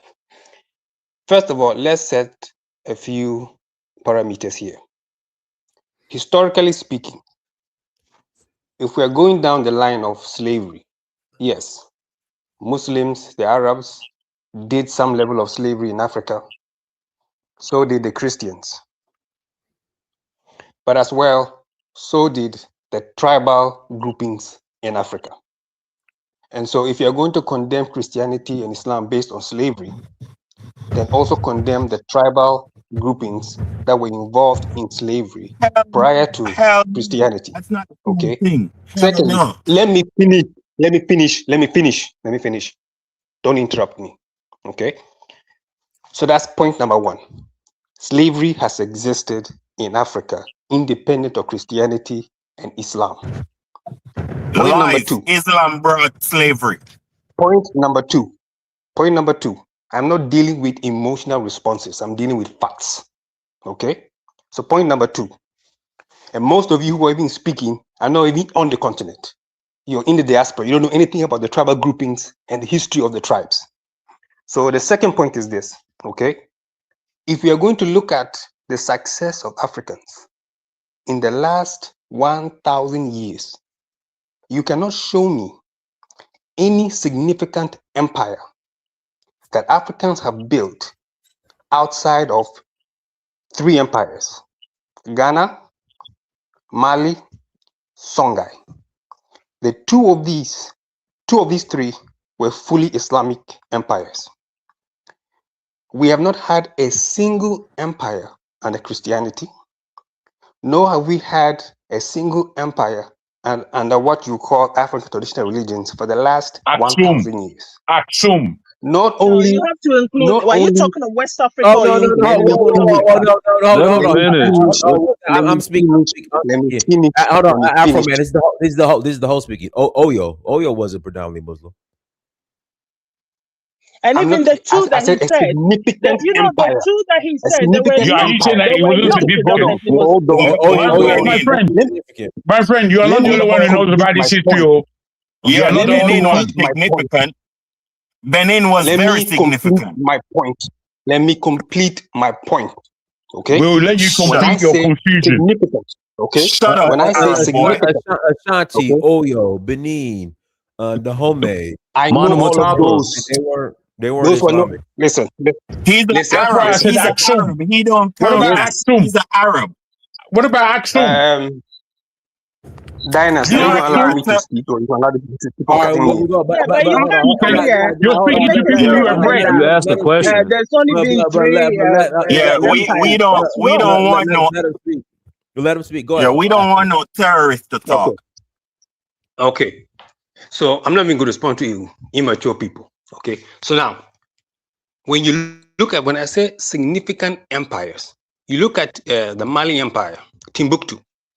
The university in Timbuktu, okay, surpassed the university in Oxford. And Muslims destroyed it. Number of scholars. And Islam destroyed it. And Islam destroyed it. Muslims destroyed it. How did Islam destroy it when Islam was the building element? Islam destroyed all three of the empires that you named. The Songhai was destroyed by Muslims. The Ouagadougou was destroyed by Muslims. And the Mali was destroyed by the Muslims. Ghana Empire, the original Ghana Empire was destroyed by Muslims. You guys are just speaking from your behind. No, you want to bring primary sources? The Mali and Songhai were the Takrur Islamic Empire, empires. the The Takrur Muslims Empire, along with the besieged Ghana Almoravids. Empire for about 20 years. The Hold on, Muslims if I can besieged interject real quick, Ghana Empire for about 20 then I'm gonna years. What pass. are you If I talking can, about? hold on, V. But Afro Man. So every single gain that I would say our development that Islam brought to those areas, Islam has completely destroyed throughout the Sahel. Was Mansa Musa Muslim? Was Mansa Musa Muslim? Yeah, he What converted did Mansa Musa do? Not before he was an African. What did Mansa Musa do but deplete his gold reserves to impress some Arabs? Like what? And Mansa Musa was one of the worst leaders. Afro Man, you're missing the point. Yes, Mansa Musa was Muslim. What I'm saying is present But I day. thought you said Muslims destroyed the empire. Afro Man, listen. I need you to listen. Present, yes, Mansa Musa was Muslim. What I'm saying is present day Islam, radical Islam, has completely destroyed whatever progress or developments that these empires made. So does it still mean that Islam was not behind those empires? Case in point, Timbuktu. Literally, not too long ago, radical Islam came in and started destroying and defecating. Very true. One question. The library, and that university. That is very true. It's been completely. That is very true. Can I ask you one question, Dinus? It is true. Dinus, can I ask you one question? Go ahead. Okay. So I agree that radical Islam has destroyed those Sahelian countries right now as we speak. But my question to you is, okay, were those empires Islamic or not? I agree with you, but again, my point is Islam That's destroyed it. But Islam destroyed it. So what's the point? Yes, in modern day. But that's like 700 years after. That's my point, Afro Man. That's my point. But that's 700 years after, brother. They were already destroyed. That's the problem. That's my point. But what led to the destruction was other Muslim entities. Yeah, other Muslim entities came down and was the nail in the camel's back and destroyed those same kingdoms that you're talking about. The Takrur destroyed Ouagadougou, and the Saadi from Morocco came and destroyed Songhai. And Mali was just from infighting from the Songhai. That means Islam is and your characterization of them being fully Muslim isn't even correct anyways, because really it was really the nobility. Majority of the people that were in the hinterlands were not practicing Muslims until Askia Muhammad. But it is far later on. And the woman in Mali, and the woman in Mali never used to wear top. The Muslim woman in Mali. You don't even know the history of what you're talking about, brother. Not you. Afro Man. What I'm saying is, Islam came in and completely desecrated all of these archaeological and historical sites that were built by other Muslims. They came in. You say it came in. It was already here. How but do they you say destroyed it it. came in? But Afro, my point is they destroyed it. But they destroyed it. That's my point. They destroyed it. But they came in and said that those people weren't practicing Islam the same way that they're doing. The same dynamics that exist right now are the same dynamics that existed back then. The Almoravids came down. No, there was no Wahhabism. That's a lie. There was it's no not Wahhabism. bro. Do you want me to provide primary sources? Like, what let's go source for source on this, bro. Like, you just talking out your behind right now. Are you telling me that the Mali Empire had Wahhabism? No, I'm not saying Wahhabism. The Almoravids came and brought down their because they had a whole Renaissance movement as far as the people were not practicing the Islam that they wanted to, as far as with Sunniism. That stated then. And then when the Saudis from Morocco came down and defeated the Songhai, they had superior weapons, but that was because they weren't practicing the label of Islam that they wanted them to practice. It was a fundamentalist movement. They wanted the gold. They wanted the gold. Yeah, it was that too, but it was still steeped in them not being fully practicing Muslims. You don't know the history. You just talking. You're just talking, man. I mean, I thought you were going to come. I thought you were going to come on with the parameters viewpoint that you had and say something that intelligent people could take. But unfortunately, what you have done, you are being another apologist. We are speaking strictly about what is going on in Africa that stops our development, and you are trying to let us know who. I thought you began again by smudging us by saying that if you're not on the ground in Africa, you don't know these people. I'm a Nigerian. I know everything about what's going on in that West Africa. I'm a student of Pan-Africanism. So for you to come on and let people know what you don't know is a disgrace. What you've come on and suggested is that we should be soft on Islam because Islam is done. Hey, you get away with that nonsense. Who do you think you're talking to? Yeah. You're talking to men. You're Pan-Africanist. You're Are you talking with Nigeria men right now? Or you're in England? Huh? I beg your pardon. Are you in England or Nigeria? Down with Islam. I'm a Nigerian. Dude that's speaking is a perfect Therefore, it doesn't example. matter where in the world I am. It doesn't matter where I am. I know what I know. Dude is a You're perfect petty. example of why Islam it can't. These people are unreasonable. They can't even objectively analyze history without them Absolutely. putting their biases in it. It's terrible. Terrible, disgusting, sneaky way of speaking. And you can't speak to men of knowledge like that. You can't. And they're petty. Historians who Petty say too. that the Mali Empire was not an Islamic empire. Which serious Nope. historian? Nobody said that it wasn't. The nobility was majority Muslim. Everybody in the hinterlands was not. That's why they had jihads against the Mosi. Well, Like, first he it said was that apart from these three large empires that took place in West Africa, there is no other place that did this without being Islamic. What about Aksum? Aksum was a Christian. What about Aksum? Do you know where Aksum is? Do you know where that is, my friend? Yeah, but what about the Benin Kingdom? What about the Benin? No, right here. I'm What trying to about give the him Benin? something that he says is of wealth, of strength. Yeah, but that's far away. That's far away. The Benin was powerful. No, if it's not validated by Arabs, he's not going to consider the empire. He himself is a Nigerian, I believe. And as a Nigerian, he knows about those empires, but he doesn't look upon them as anything. Yeah, He doesn't look upon them as being great. People like him don't recognize Benin. If he Can I just say something? You know what? Let's not be emotional about Islamic it. law that colonized Spain, not Oyo or Benin. No, let's not just be emotional talking about? religion, right? You look at a country like Malaysia. Malaysia is a very populous country, and their numbers are big. I'm not sure what's their population number, but they're big, and they're over 70% Muslim. And they have Indians, and they also have Chinese there. But yeah, look how progressive they are. They are not thinking in terms. They are very religious. You cannot compare us like that. You cannot do it. It's unfair. They don't have gold. They don't have diamonds. It's unfair. Don't do that. No, they have nothing. I'm talking about religion. I'm not talking about resources. I'm talking about religion. I'm not talking about resources. I'm saying that they are predominantly Muslim. But you don't see them going after people on each other's throats like we Africans do. It's because it's homogenous, though. They have a homogenous culture for the most part. Yeah, you know, when you talk about Indonesia, nobody is not paying them attention. Hold on, nobody's not paying those people attention like they pay Africans. It's a whole different ball game when it comes to Africans. It is a whole different ball game. Come on, my people. Wait. When you look at Indonesia, the way Islam came into Indonesia was quite different than it came into nearly any other part of the world. Which is that because they had, let me land.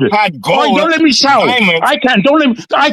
Don't let me shout. I gotta mute you. I don't know what the hell you're talking about. Yeah, man. You keep just interrupting me unnecessarily. Indonesia. The way Islam came into Indonesia was through trade, and them trading with the Indians who were of Islamic identity. And through that, it grew by itself into Islam, not with jihadism, the way it has done so many. So they were able to keep a lot of their traditional culture, which is of that kind of No, but yeah, that's Absolutely. that. When it comes to West Africa, it wasn't jihad for the most, as far as from Arabs direct. The jihads Thank you. came from Africa, Arabized Africans that wanted to be like that wanted to Jihad be like takes Arabs. peace. It Yeah, wasn't. you're correct. It You're came correct. through trade initially, like it did Malaysia. But I'm saying we there's a lot of retentions as far as cultural retentions directly on the continent. The thing is, when these people get exposure to Wahhabis and Salafis and just regular Sunnis, when they get exposure to that and their view, they really see what the Quran says and what they're doing is haram. That's when they It's a become man.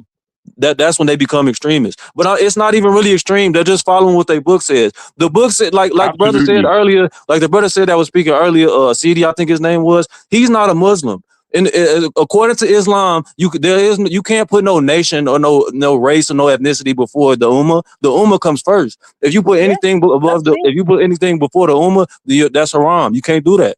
They want Islam is diametrically opposed to Pan-Africanism. You can't be a Pan-Africanist That's and a a lie. Muslim. It doesn't exist. That's It's a not lie. it's in the book. All right, guys, let me pass the mic to Ben. Go ahead, Ben. Unmute yourself, Ben. Ben, go ahead. Yeah, man. Ben, we can't hear you. We can't hear you, Ben. Yeah, man. Greetings and thanks for having me on the platform. Go ahead. And can you hear me now? Yes, go ahead. Yeah. Yard man. Yeah, I was saying thanks for having me on the platform. Thanks for having me on the platform. And Okay, man. Yes, we heard you. what I would like to contribute. Yeah, what I would like to contribute to the topic is this. It is my belief that one of the areas we fail to look at is that when you deal with the Euro-Asian family, and when I say the Euro-Asian family, I'm talking about those who come in with Christianity, those who come in with Islam, Judaism, etc. I believe that there was and is a concerted effort in targeting the continent. So when we say it was a result of trade, no, trade was a mean to familiarize and then set the stage for they couldn't colonize. tell them it's for slavery. So Econ, so there was a. Go ahead, Ben. So this is what I'm looking at. So I go a little bit further now. I am being compelled now to begin to look at genetics. And when I start to look at genetics, what I realize is this. Those Africans who carry a particular haplogroup became the vehicle or the vector, the first set of vectors that they use to inoculate the continent. And I'm gonna say it as it is. So when you go into Ethiopia, North Africa, if you're talking about Amhara, if you're talking about Somali, if you're talking about Tutsi, if you're talking about Fulani, I'm gonna say it as it is. They all carry the haplogroup E1B1B. But stop. And this haplogroup have a propensity for mixing heavily with Euro-Asian. But the other haplogroup, whether it's the Twa, whether it's the dark-skinned South Sudanese, whether it is the Akan, the Igbo, the Yoruba, and so on, those who carry E1B1A, you are not going to find no more than 1% of that haplogroup mixing with Euro-Asian. You have to ask the question, why? Then you realize the target for colonization, the target was those other groups outside of the E1B1B group. So if you go online right now and Google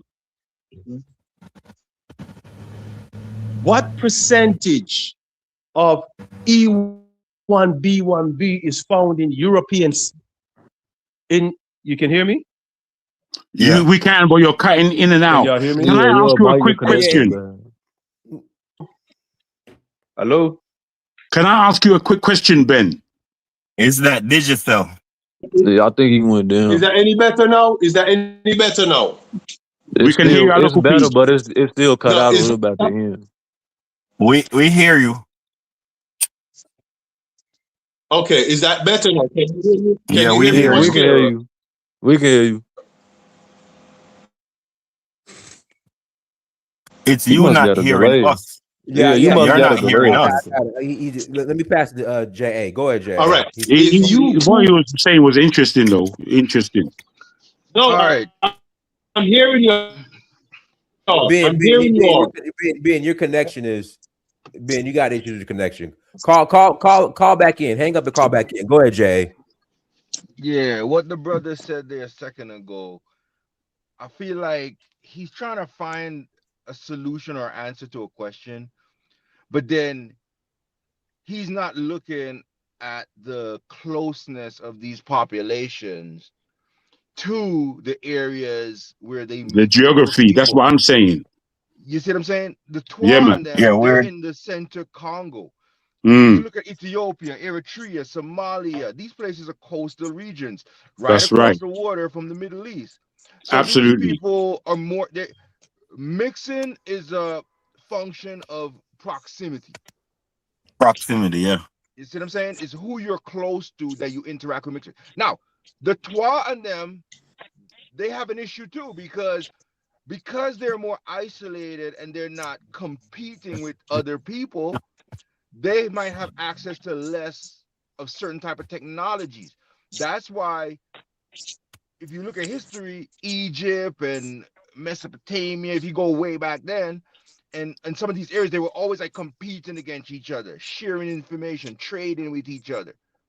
And so they were able, even the Europeans, when you look at how they develop shipping and gunpowder and all this stuff, it's through trade, through meeting other people and all this type of stuff, that they develop these things. And so if you're kind of isolated by yourself, it's the Arab who developed gunpowder. Look, I'm not making an argument about that. The bottom line is Chinese. I mean, invented All the of this gun. stuff is a non sequitur. None of this stuff is going towards the topic at all. Well, apart from that, the entire premise is a non sequitur. None of this stuff has anything to do with the conversation. They invented the no, gun. Man. I can be quiet, man. Please. It's a non sequitur in the sense that I said it's through trade with the Chinese and all that, through access to these.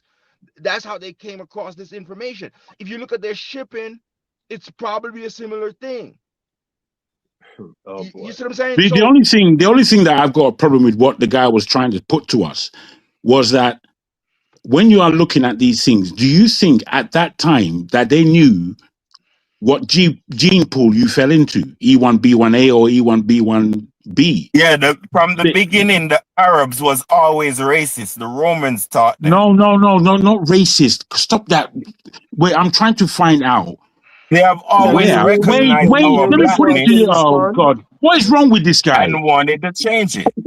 Well, I don't know what's wrong with you, man, but you don't know when to speak and when not to speak. Ignorant. You can't stop nobody. But you're the one being ignorant. Stop being ignorant. You're the one that's doing exactly that ignorance. Jagan, behave your mouth, man. Let me just finish what I got to say. Let me just finish what I got to say. I don't need your interruption. You can't shut up if you're shutting up. If you're talking. Shut up if you're shutting up. Shut up, bro. Shut your big old mouth too. Victim to one of the Nigerians. That's the kind of level you want. Finish, You're bring it to. Let me say this. Let me just say this. I'm saying at such a time as when he was speaking, the gene pool was not a common knowledge. I don't believe. I believe that this is a scientific matter. And at that time, they weren't looking at things as scientifically as we do today. Yes, they may have had scientists, but not like we So do today. no colorism existed. That wouldn't be that would be emotional stuff. The thing that you go through daily. My brother, Emotionally. But that's it's just cultural though. The people Yeah, on the that's what I'm horn saying. have completely the people on the My horn brother. have more Levantine culture just because of my proximity. brother, And my brother. and the Fulani they got Islam through the Soninke. They didn't get it directly from no Arab. So that's My not brother. what he's saying. His hypothesis isn't true. Can y'all hear me now? Yeah. Go for it. Y'all can hear me clearly? Yeah, Go for it, man. If you can hear me. Yeah, calm down, bro. You ain't got to yell at me. I'm not yelling at you. I'm not Well, warning you, I'm my yelling brother. only because maybe you couldn't hear. Okay, all right. What I Jagan, am be saying- quiet. What I'm saying is this, my brother. You might think they weren't aware of these things. Here is the point that I didn't get to make all my point. What I'm saying here is the brother may talk about proximity, right?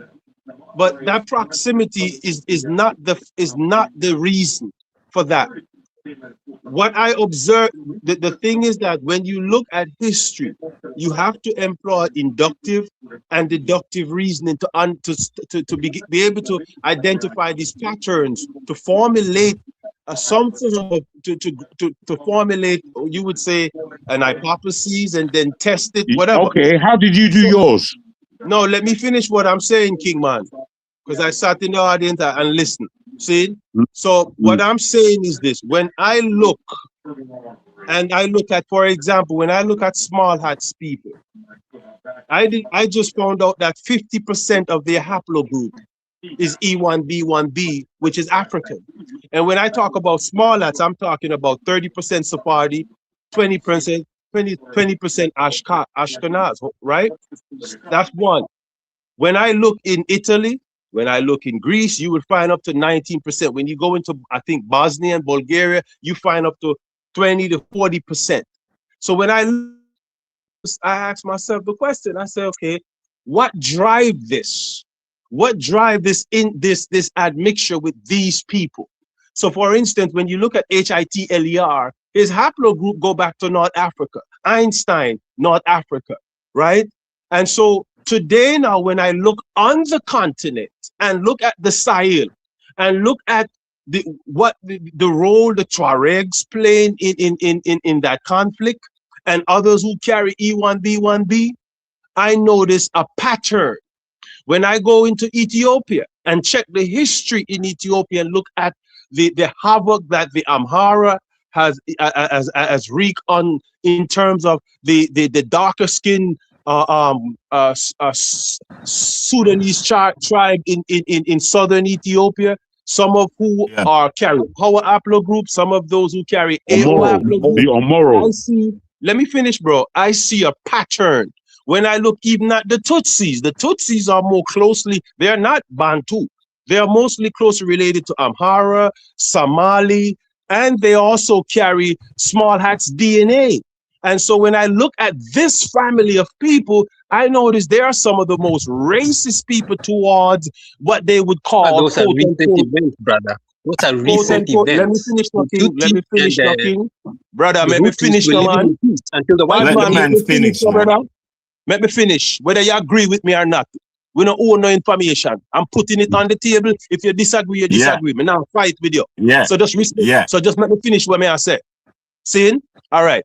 So what I'm saying is that when I look at the pattern now, with the pattern that I'm looking at, these people, this family, that haplogroup, they are some of the most racist people to what they're calling sub-Saharan African, which would be more E1B1A, which is most of us on this platform, and the AO that is carried by the South Sudanese, the AO that is carried by the Embo people in Cameroon and the Twa people.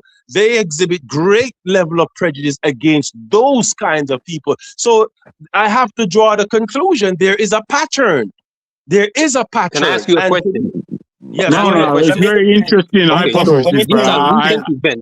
what you have to say, bro. How did you explain let me say one that thing, these man. same people that you are talking about lived in peace before the white man came? Let me tell you, 1,500 years ago, the Arabs were colorist and racist. The same way they are now. This 1500 years ago, they was the same thing. They didn't like nobody black, and they recognized black. That's why they call it Sudan. You have to distinguish between the Umayyad dynasty and the Abbasid dynasty. The Abbasid dynasty saw the influx of Persians, Greeks, Turks, and Romans into Islam. They're the ones who brought the racism into Islam. Prior to that, if you go and read the writings of the Arab poets, okay, they were very pro-black. It's a mixed bag. That's not true. It's a mixed bag. Yeah, and we don't care about that. We don't care. No, but he just said poet. But he just said himself the Arab poet. I don't know why you're bringing up that. Ain't nobody care about that. Let me tell you how he just set himself you an Arab apologist, man. Let me tell you how he just set himself up. He just revealed some truth to you all. Watch this. There's a particular flaw in the Pan-African movement. Okay, watch this, and this is the problem with the man. Stop being a play rap, man. Stop being a play rap. Movement is that watch this. There's this idea that anything that developed outside of Africa is non-black. The thing is, but Islam is not black. Islam is not black. It's brother man. Let me just say this if I can. You see, the point that our Jamaican brother brought to the table, for me, whether I agree or disagree, and I'm not sure that I agree, but it is the most interesting thing that has been brought to the table today in terms of what it is that we're actually looking at. He has brought his proposition that suggests there's a pattern that has taken place over the years, and this pattern is as such. These people that favor a different complexion to. Hey, I have to pass the mic to Delroy in 30 seconds. Yeah, sure, do that, man. All I'm saying is that being it that interesting, I'm thinking of questions that would be against or for that. And I've got a lot of questions for and against that. And I'm wondering why we've got slipped back into this, I don't know, kind of apologetic nonsense. Because that's not interesting to me. It's just bullshit. But brother, those people have Levantine culture. That's why they act like the Arabs, because they directly have culture that's no. It's not for this table. It's for a different idiotic table where there are idiots abound. It is a very interesting Jamaican dude. Let me pass it to Delroy. Go ahead, Delroy. Unmute yourself, Delroy. Yeah, everybody doing. Listen, I'm not gonna argue with nobody tonight. I'm just gonna say a statement and get off. No, man. I'm sticking back. I'm sticking with the question that Don has asked: is the French or Islam or Arabs? Right. What was the question again? The French, Arabs, who's more responsible? Is Islam or the French the biggest threat to Africa? Okay, right. Well, this is the point, and this is a statement I'm going to say. It doesn't matter, right? Because the France, America, Europe colonize not only all of Africa, almost all Africa, right? But they colonize North Africa and the Middle East, the so-called Middle East. Hold on, let me finish. And the so-called Middle East also, right? The French, we're going to stick to the French, and we're talking about French, right? The French have control of the Islamist terrorists them. So does America. So it doesn't matter if the Arabs is worse or anything like that. The point is, France, America have control of them. They have their bases in their territory: Saudi Arabia, Qatar, Kuwait, Djibouti. Every last one of them, America and France have control of it. They have control of the country. So it's irrelevant whether Islam or Arabs is worse for Africa, because the number one controller of all of them is France and America. That's just the truth. You see what I'm saying? That's just the facts. right? They have their Yeah, bases and that's all in those countries, right? So it's kind of irrelevant, right? France is who's responsible more than anyone else. Then come America. That's just a fact. They have right now. U.S. is in Nigeria, a country of almost 250 million people. Right? They're in Nigeria running shotgun over Nigeria military. Right? Control, and they're there because they want control of the Sahel. Right? That's just the facts. You see what I'm saying? They pull the strings, they direct, and everything like that. Right? And that's it. Obama went into a so-called Arab country and took out Gaddafi, and the country's a basket case right now. You see what I'm saying? So it's irrelevant. It's irrelevant to say whose words France. It doesn't matter because they have control of them. Right? So they just killed his son. What is relevant? What is relevant in your mind, therefore? No, hold on, Jagaban. Let me say what something you asking about a this. reverse question for? I don't understand why do you ask? No, I understand what you're saying, but you're saying it's irrelevant. It's an irrelevant question, which is fair enough to say. But where are I you just going? laid out my reason why I said it's irrelevant question because ultimately France and America have control of those countries. Well, which is what you're saying, therefore, is that France, in the question that you're answering of dynasts, is more. Yeah, France is the most dangerous. Because they have control of them. No, it's fair enough. I'm not arguing with you. Right. I'm just going to the look at point. the hypocrisy. I wanna say this. Look at the hypocrisy now. Ain't Muslims killing Christians? But now, how you killing Christians, but you working for France and you working with the white man? The Fulanis, right? They have always been friends with the British. You see me? From they gave the North control of Nigeria before the South. You see me? So that's what I'm trying to tell you, that the Muslims have they are against blackness, not the indigenous or not Christianity. But we know that. We know that.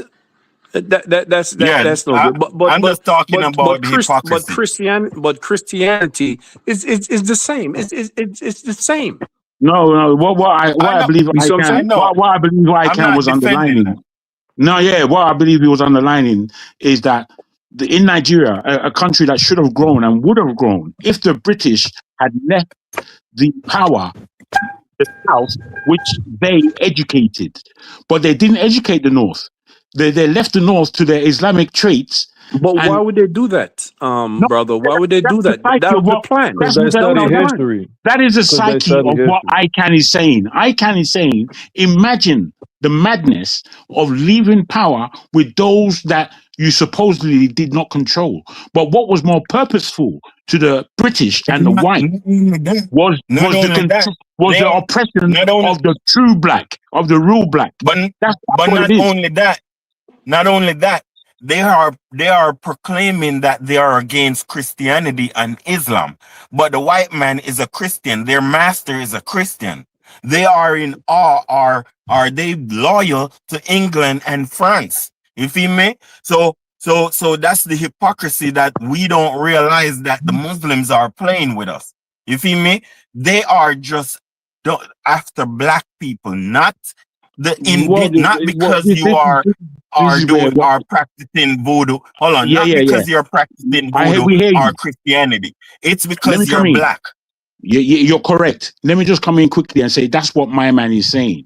My man, who comes with a hypothesis that it's not a valid question, as it were, he's saying that the control is coming from you, and the most oppressed is the true African. Yeah, that's what my brethren is saying. He's saying that all of the aggressors in Africa are related practically. You see what I'm saying? That's what my boy is saying. But Icon, you know, most of the people them in northern Nigeria, from what I've been seeing so far, You see what I'm saying? I might be wrong, but they're mostly Muslims. It's mostly Muslims live in northern Nigeria. Yeah, but So I'm the not most talking about Muslim. No, we're not talking about Muslim. What We you are talking saying about? that the next Jamaican dude before you, he said that our aggressors in the continent who are black, they are related, and they all but have mostly relations, blood relations with Eurasia. You feel That's me? not They have a necessarily lot of true though, blood. brother. Yeah, but Because the biggest the Fulani aren't homogenous. The Fulani No, are the the most. Fulanis are also related. That's No, what my no, boy but is they're saying. they're they're all they're all they're all not homogenous, brother, but that's what I'm saying. With them brother. being nomads, they've absorbed a lot of groups that don't have the same genetics as them. I The can't. You man, don't have hold on. DNA. Wait. That's not The man is entirely true saying what you that just their said. action. No, Hold on. Wait. The bro, man you is can Google it saying right that their now. actions. Google right now the No, but homogeneity of the Fulani. They are the most No. diverse group on the Hey, continent. listen. The I man can't. is saying that. The man is saying that a lot of these people are acting off genetics. Now look what's I going agree on. though. It's the I agree with that. hold on. The most aggression is in the middle belt of the Sahel. All of that middle belt is some half Indian. I don't know what type of people them is. They have all type of Nah, different brother, hair. that's not true though. Because again, the Soninke, which is a Mandinka group, they brought Islam to the Fulani, and then they Islamized the Fulani when they Islamized the Takrua. So it's really the mindset of interacting with them. But what no, he's but saying is correct hold though, as on, far brother. as Yeah, Hold but on, brother. what he's saying is correct as far as the but genetics goes, because they have the genetics in them. But when you're talking about the bro, Fulani, that's not really the case because they don't. Majority of them don't have the E1B1A. That's not true. yes they do. Yes No, they they do. don't. It depends on No, which no, no, region no. of Fulani The you're talking about. Fulani, That's not true. I can't. The Fulani, the majority of them do not have E1B1A. They have E1B1B, just like the Somali, the Amhara, the Tuareg, That's what I'm etc. talking I about. mean, no, That's yeah, what I'm I meant talking to, about. I meant to be. It depends on which region of Fulani you're No, talking about, brother. but the point that I'm making, bro, there is a game known as miscegenation. No, I People agree. will breed into you to control you. And That's we fact. see how it plays out on the continent. It They has did it been with the done. Hausa. The Fulani did it with the Hausa. That's fact. Bro. And we in the as a diasporan, I did not know this. I might very well have E1B1B, but at the same time, but I still got to speak the truth. I'm not gonna say, if I found out tomorrow I'm Fulani, I'm not gonna side with no Fulani. I'm gonna look at history and see the wrongs that was done and speak the damn truth. You see what I'm saying? So when you look, hold on 1 second. Hold on So much 1 of our second. ancestors are Fulani. So much of our ancestors are Fulani. Hey, so let me say So something, the man. point that I'm making here, is this: when the brothers say that the Fulani are homogeneous, I am saying that, listen, they have deliberately bred into people to take over. For example, look at what they did to the Hausa. The Hausa had their kingdom before, right? And they bred into the Hausa, and now they dominate the Hausa. There is a But big brother, conflict. you could say that the same thing about the Yoruba, but it's when it comes to the ethnic groups, there's a lot of absorption that occurs. It's a lot of genetic mixing. But what you're saying, the initial group of the Fulani, the initial group of Fulani that was in the Sahara region and the Sahel region, you're correct. They have the genetics that ties them more to the Horn. But the Fulani now, contemporary times, that's not true. It's a hodgepodge. Can I say this? Let me say something about something. Right? Look at this pattern that they do, especially these people. You know they don't. You know Africans are the typical African they don't really like. Oh, we care about who is the mother and who is the father.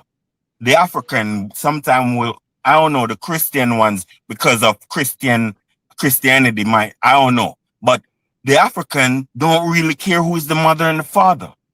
Now, those people, I don't know what you're talking about. Yeah, Econ, man. Econ, what are you talking about? I mean, what kind of sentence did you just make?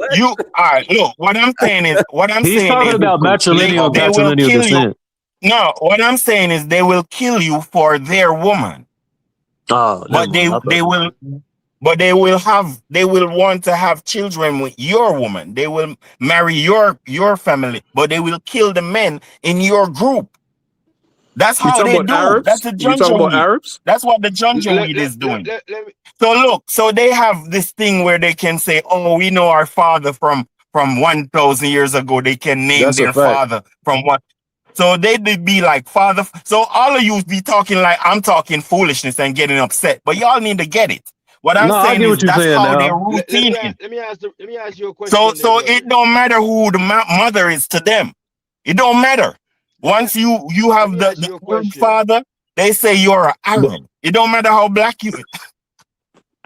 But Icon, But go what ahead. does that I'm have done. to do with the question, the question of the night? No, because you're in the topic of the Fulanis go ahead and marry into groups and take it over. So what I'm trying to tell you is that's their pattern. Their pattern is kill the men and take the woman.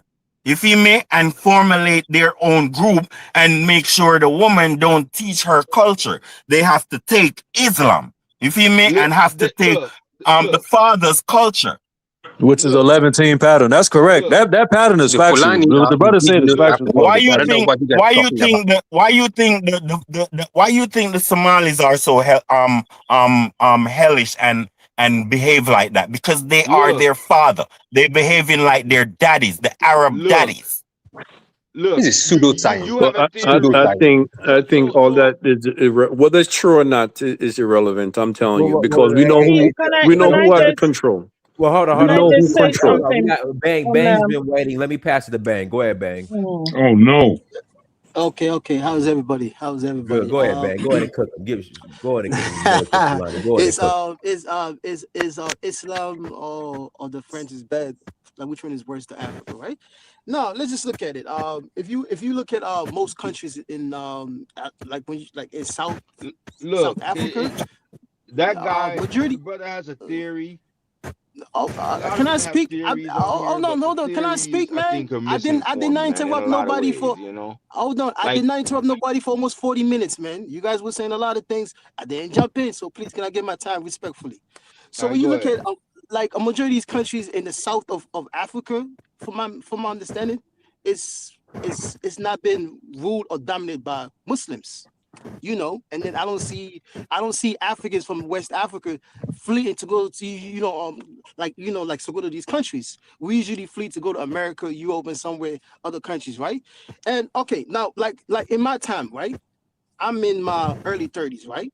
Paul Biya has been in power for over 42 years. Paul Biya has been in power for over 42 years.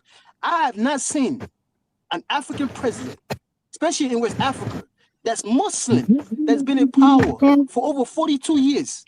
For over 42 years. Paul Biya is a Christian. Paul Biya is a Christian. I said this before, right? If you look at history, right? The Africans that started writing books, right? They were Muslims. The very first ones, they were Muslims. They weren't Christians. So the Africans that start writing books as well, they were Muslims before. Way before the so-called Christians that started writing books, right? And when you look at it, just like I mentioned, right? You guys are coming up. Talk of don't say Horn of Africa. Don't say that. North Africa. Hold on. Ethiopia, they were writing. Ethiopia have their own writing. They are Africans. Stop Can it. I finish my thoughts? Come out and make a statement that the Africans were not writing. Let me finish. When he was talking about the Fulanis, did you correct them? No. So please let me finish, my sister. It's Let me no finish. question about I'm gonna come to your country. I'm gonna come to your country. Let me finish. Oh my God! Well, you guys have been speaking for what, 2.5 hours. We're talking about Islam. Can I get my time? You're not fighting for Biya to get out of power. You're not fighting for Biya to get out of power. You're not fighting for Biya to get out of power. He's Christian. He's actually a Catholic. Over 42 years. I wonder how many damages Paul Biya have done to the Cameroons. Happy with their Pope. Hold on. Who told you that? Man, oh my God, no. Yeah, but you come in here making definitive statements which are not correct. I did not come in to argue with nobody. Yourself. I did not come in to argue with nobody. Oh, look at Nigeria, right? Who Nigeria was regional, right? Which means now every region control their own resource, right? Every region controlled their own resources during that time, right? It was an Igbo man that says, no, let's nationalize everything and make it into one Nigeria. Let's keep that facts in history. That's very important. Nowadays, which it's the the northern same Igbos, Nigerians it's have the same benefited Igbos that complaining. greatly from the It's the oil coming my from God, down I can't even south. finish. No, Oh my no, God, Well, don't no, I your can't even tribe is finish. stealing. I can't Now even your finish. tribe is Oh stealing my God, everything. I can't even Now finish. your tribe It's is the stealing same. everything. It's the same Your Igbos tribe is now stealing that wants to everything. they want to reverse the same thing that their leaders started in Nigeria, and then You now got they a complain about the thieving problem. tribe. Now, You are right. You are now, right. But understand that these people are hold on. anti-Islamic. That's why they are cutting you off. Yes, we definitely They're are anti-Islamic. anti-Islamic. I am for sure. It's not Yeah, I'm anti-Islamic. anti-Islamic. Dynasty, let Bang finish. Let me finish. I commend. Dynasty, let I'm not Bang gonna argue finish. with you. I'm not Yeah, gonna guys. argue Let with you. Bang. You got a minute and 30 seconds, Bang. Go. A minute and 30 seconds. Then we I'm gotta not close gonna out. argue with you. I'm not gonna argue with Yeah, you because F at the the end of the day, Fulanis. don't worry about it, man. You can't do nothing about it. You can't do nothing about it. You can say F this, but you can't do nothing about it because you don't have power. Exactly. That's reality. Now, when you look at it, right? Okay, look at these three countries, right? Mali, Burkina Faso, and Niger. They're dominant Muslims. Mali's about 95% Muslim, close to Niger. Burkina Faso is about what? Probably like 70% or 80% Muslims. So Burkina Faso, you guys over here. It's about So what Sister, let him finish, sister. what does African Christians have done in West Africa that they could beat their chest? There have never been no empire under African Christians. Currently, right now, I don't see no African Christian countries doing Man, anything forget close about to what they Christians do. This is a and straw Arabs, man. man. Why are you arguing about Christians, This brother? Muslim Nobody and on here Christian, likes God Christians. fucking dang. This is dumb. Listen. Ghana is the best Man, we're country talking right now. about Ghana is the Christians and best Muslims, country. man. You are right, but Man, they I won't can't even accept it. finish. I can't They're even finish. But pseudo-historians and listen, anti-Islamic. Ghana is the best country in West Africa there right has now. never Nobody been, on here there is. has there has never been an African Christian empire. Never. That's true. West That's Africa. true. Now, what's the Never. point? Never. That what's the point? Make the noise about Paul Beer. Exactly. Make the noise about Paul Beer. Regional. But let him. Who cares? We not no proponents of Christians. Who cares? Nor has there been a Yoruba or that say, you know what? Benin or Oyo empire. Let's bring Nigeria together. It was an Igbo man. It wasn't nobody from the north. It was an Igbo man. Because Brother, you repeating yourself now. Who got Arabs rich? Who got Arabs rich? The United States Christians. They're the ones who got Arabs rich. Otherwise, Muslims would be broke. You don't know nothing about Africa. Icon, you're a Christian? Icon, you don't know nothing about Africa, No. man. You know what? So don't talk I'm not about a Christian. Muslim Christians. Muslim Christians, same bullshit, I feel very bro. sad for you, man. I feel very Of sad for course. you. You know what? Brother, you just on here bloviating though. You're not even addressing the topic. You just talking about Christians versus Muslims. Don't nobody on here care about Christians or Muslims. We saying they both bad. I don't like. What is the point? Right? None of them is not bad. None of them is not bad. It's the leadership. Yes, they is. Man, yes, they are bad. You're so stupid. Yes, they are bad, man. Any religion that can make me pay a jizya because I don't want to follow it is bad. My brother. That's why you so stupid. I'm not paying no jizya because I don't want to be no Muslim. Africa don't work. I'm not following Sharia law. You sit. But Africa don't work. Africa don't work, stupid. Africa don't work. I know for a fact. Every major empire, Islam has had a part in destroying every major empire on the continent. Is Africa working? Our Fulani is a torment in Africa. We buried you yesterday, man. We buried you yesterday. 6 feet. Oh, you Fulani? You fool, babe? You fool, babe? Yeah, he's a fool. Yeah, he's a fool. You fool, babe? That's why he's talking. 100%, man. Oh man, TJ, man, come on, bro. That's why he sounds so stupid. Man, that makes sense. Even Nigeria belongs to us now. I don't care. You're an idiot. Nigeria belongs to us. No, but bro, why would you be proud of that? Why would you be proud of that, man? My bro, like you y'all, don't know how Africa works, man. You don't know how Africa works. I know for a fact. No, you don't. I know for a fact that the Chakrua, which is the descendants of the Fulani, destroyed the Ouagadougou Empire. I know y'all destroyed the Ouagadougou Empire.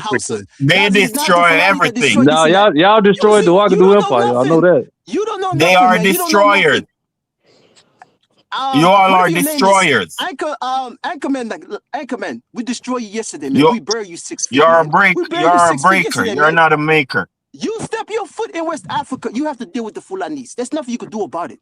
There's nothing you can do about it, man. You know how many ministers we have? You know how many presidents we have? You know how many vice presidents we have? Are the other way around? Are the other way around? No, that's good. That if y'all got so much people, y'all need to go handle them people in the north.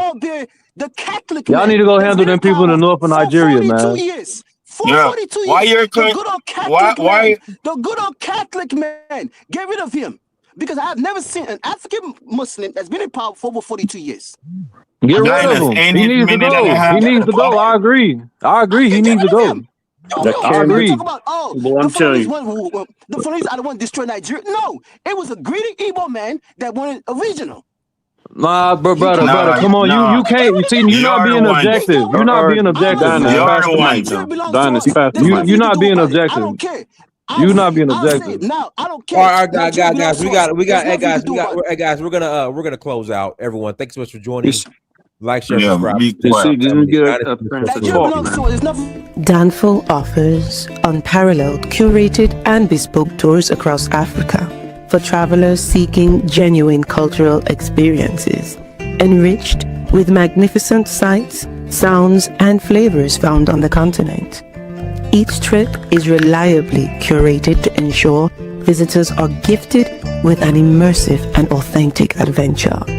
Whether you find yourself strolling along the charming white sand beaches of Sierra Leone, feasting on the mouth-watering delicious foods in Senegal, observing or partaking in various aspects of the Isheshe traditional system Ifa native to Yoruba land, Nigeria, with Danful, you will rediscover a fulfilling sense of kinship to the true heart of the motherland, her communities. Our core values focus on integrity, quality, safety, and sustainability. We are uniquely committed to assisting with the advancement of African infrastructure and promoting African businesses, so both travelers and the communities they visit receive beneficial exchanges. At Danful, we understand the importance of connectivity, and we have created a model which provides bespoke experiences based on your passions or hobbies. With us, expect a long-lasting spiritual bond between you and your destinations. Live, love, Danful, Africa. To learn more, visit danful.africa.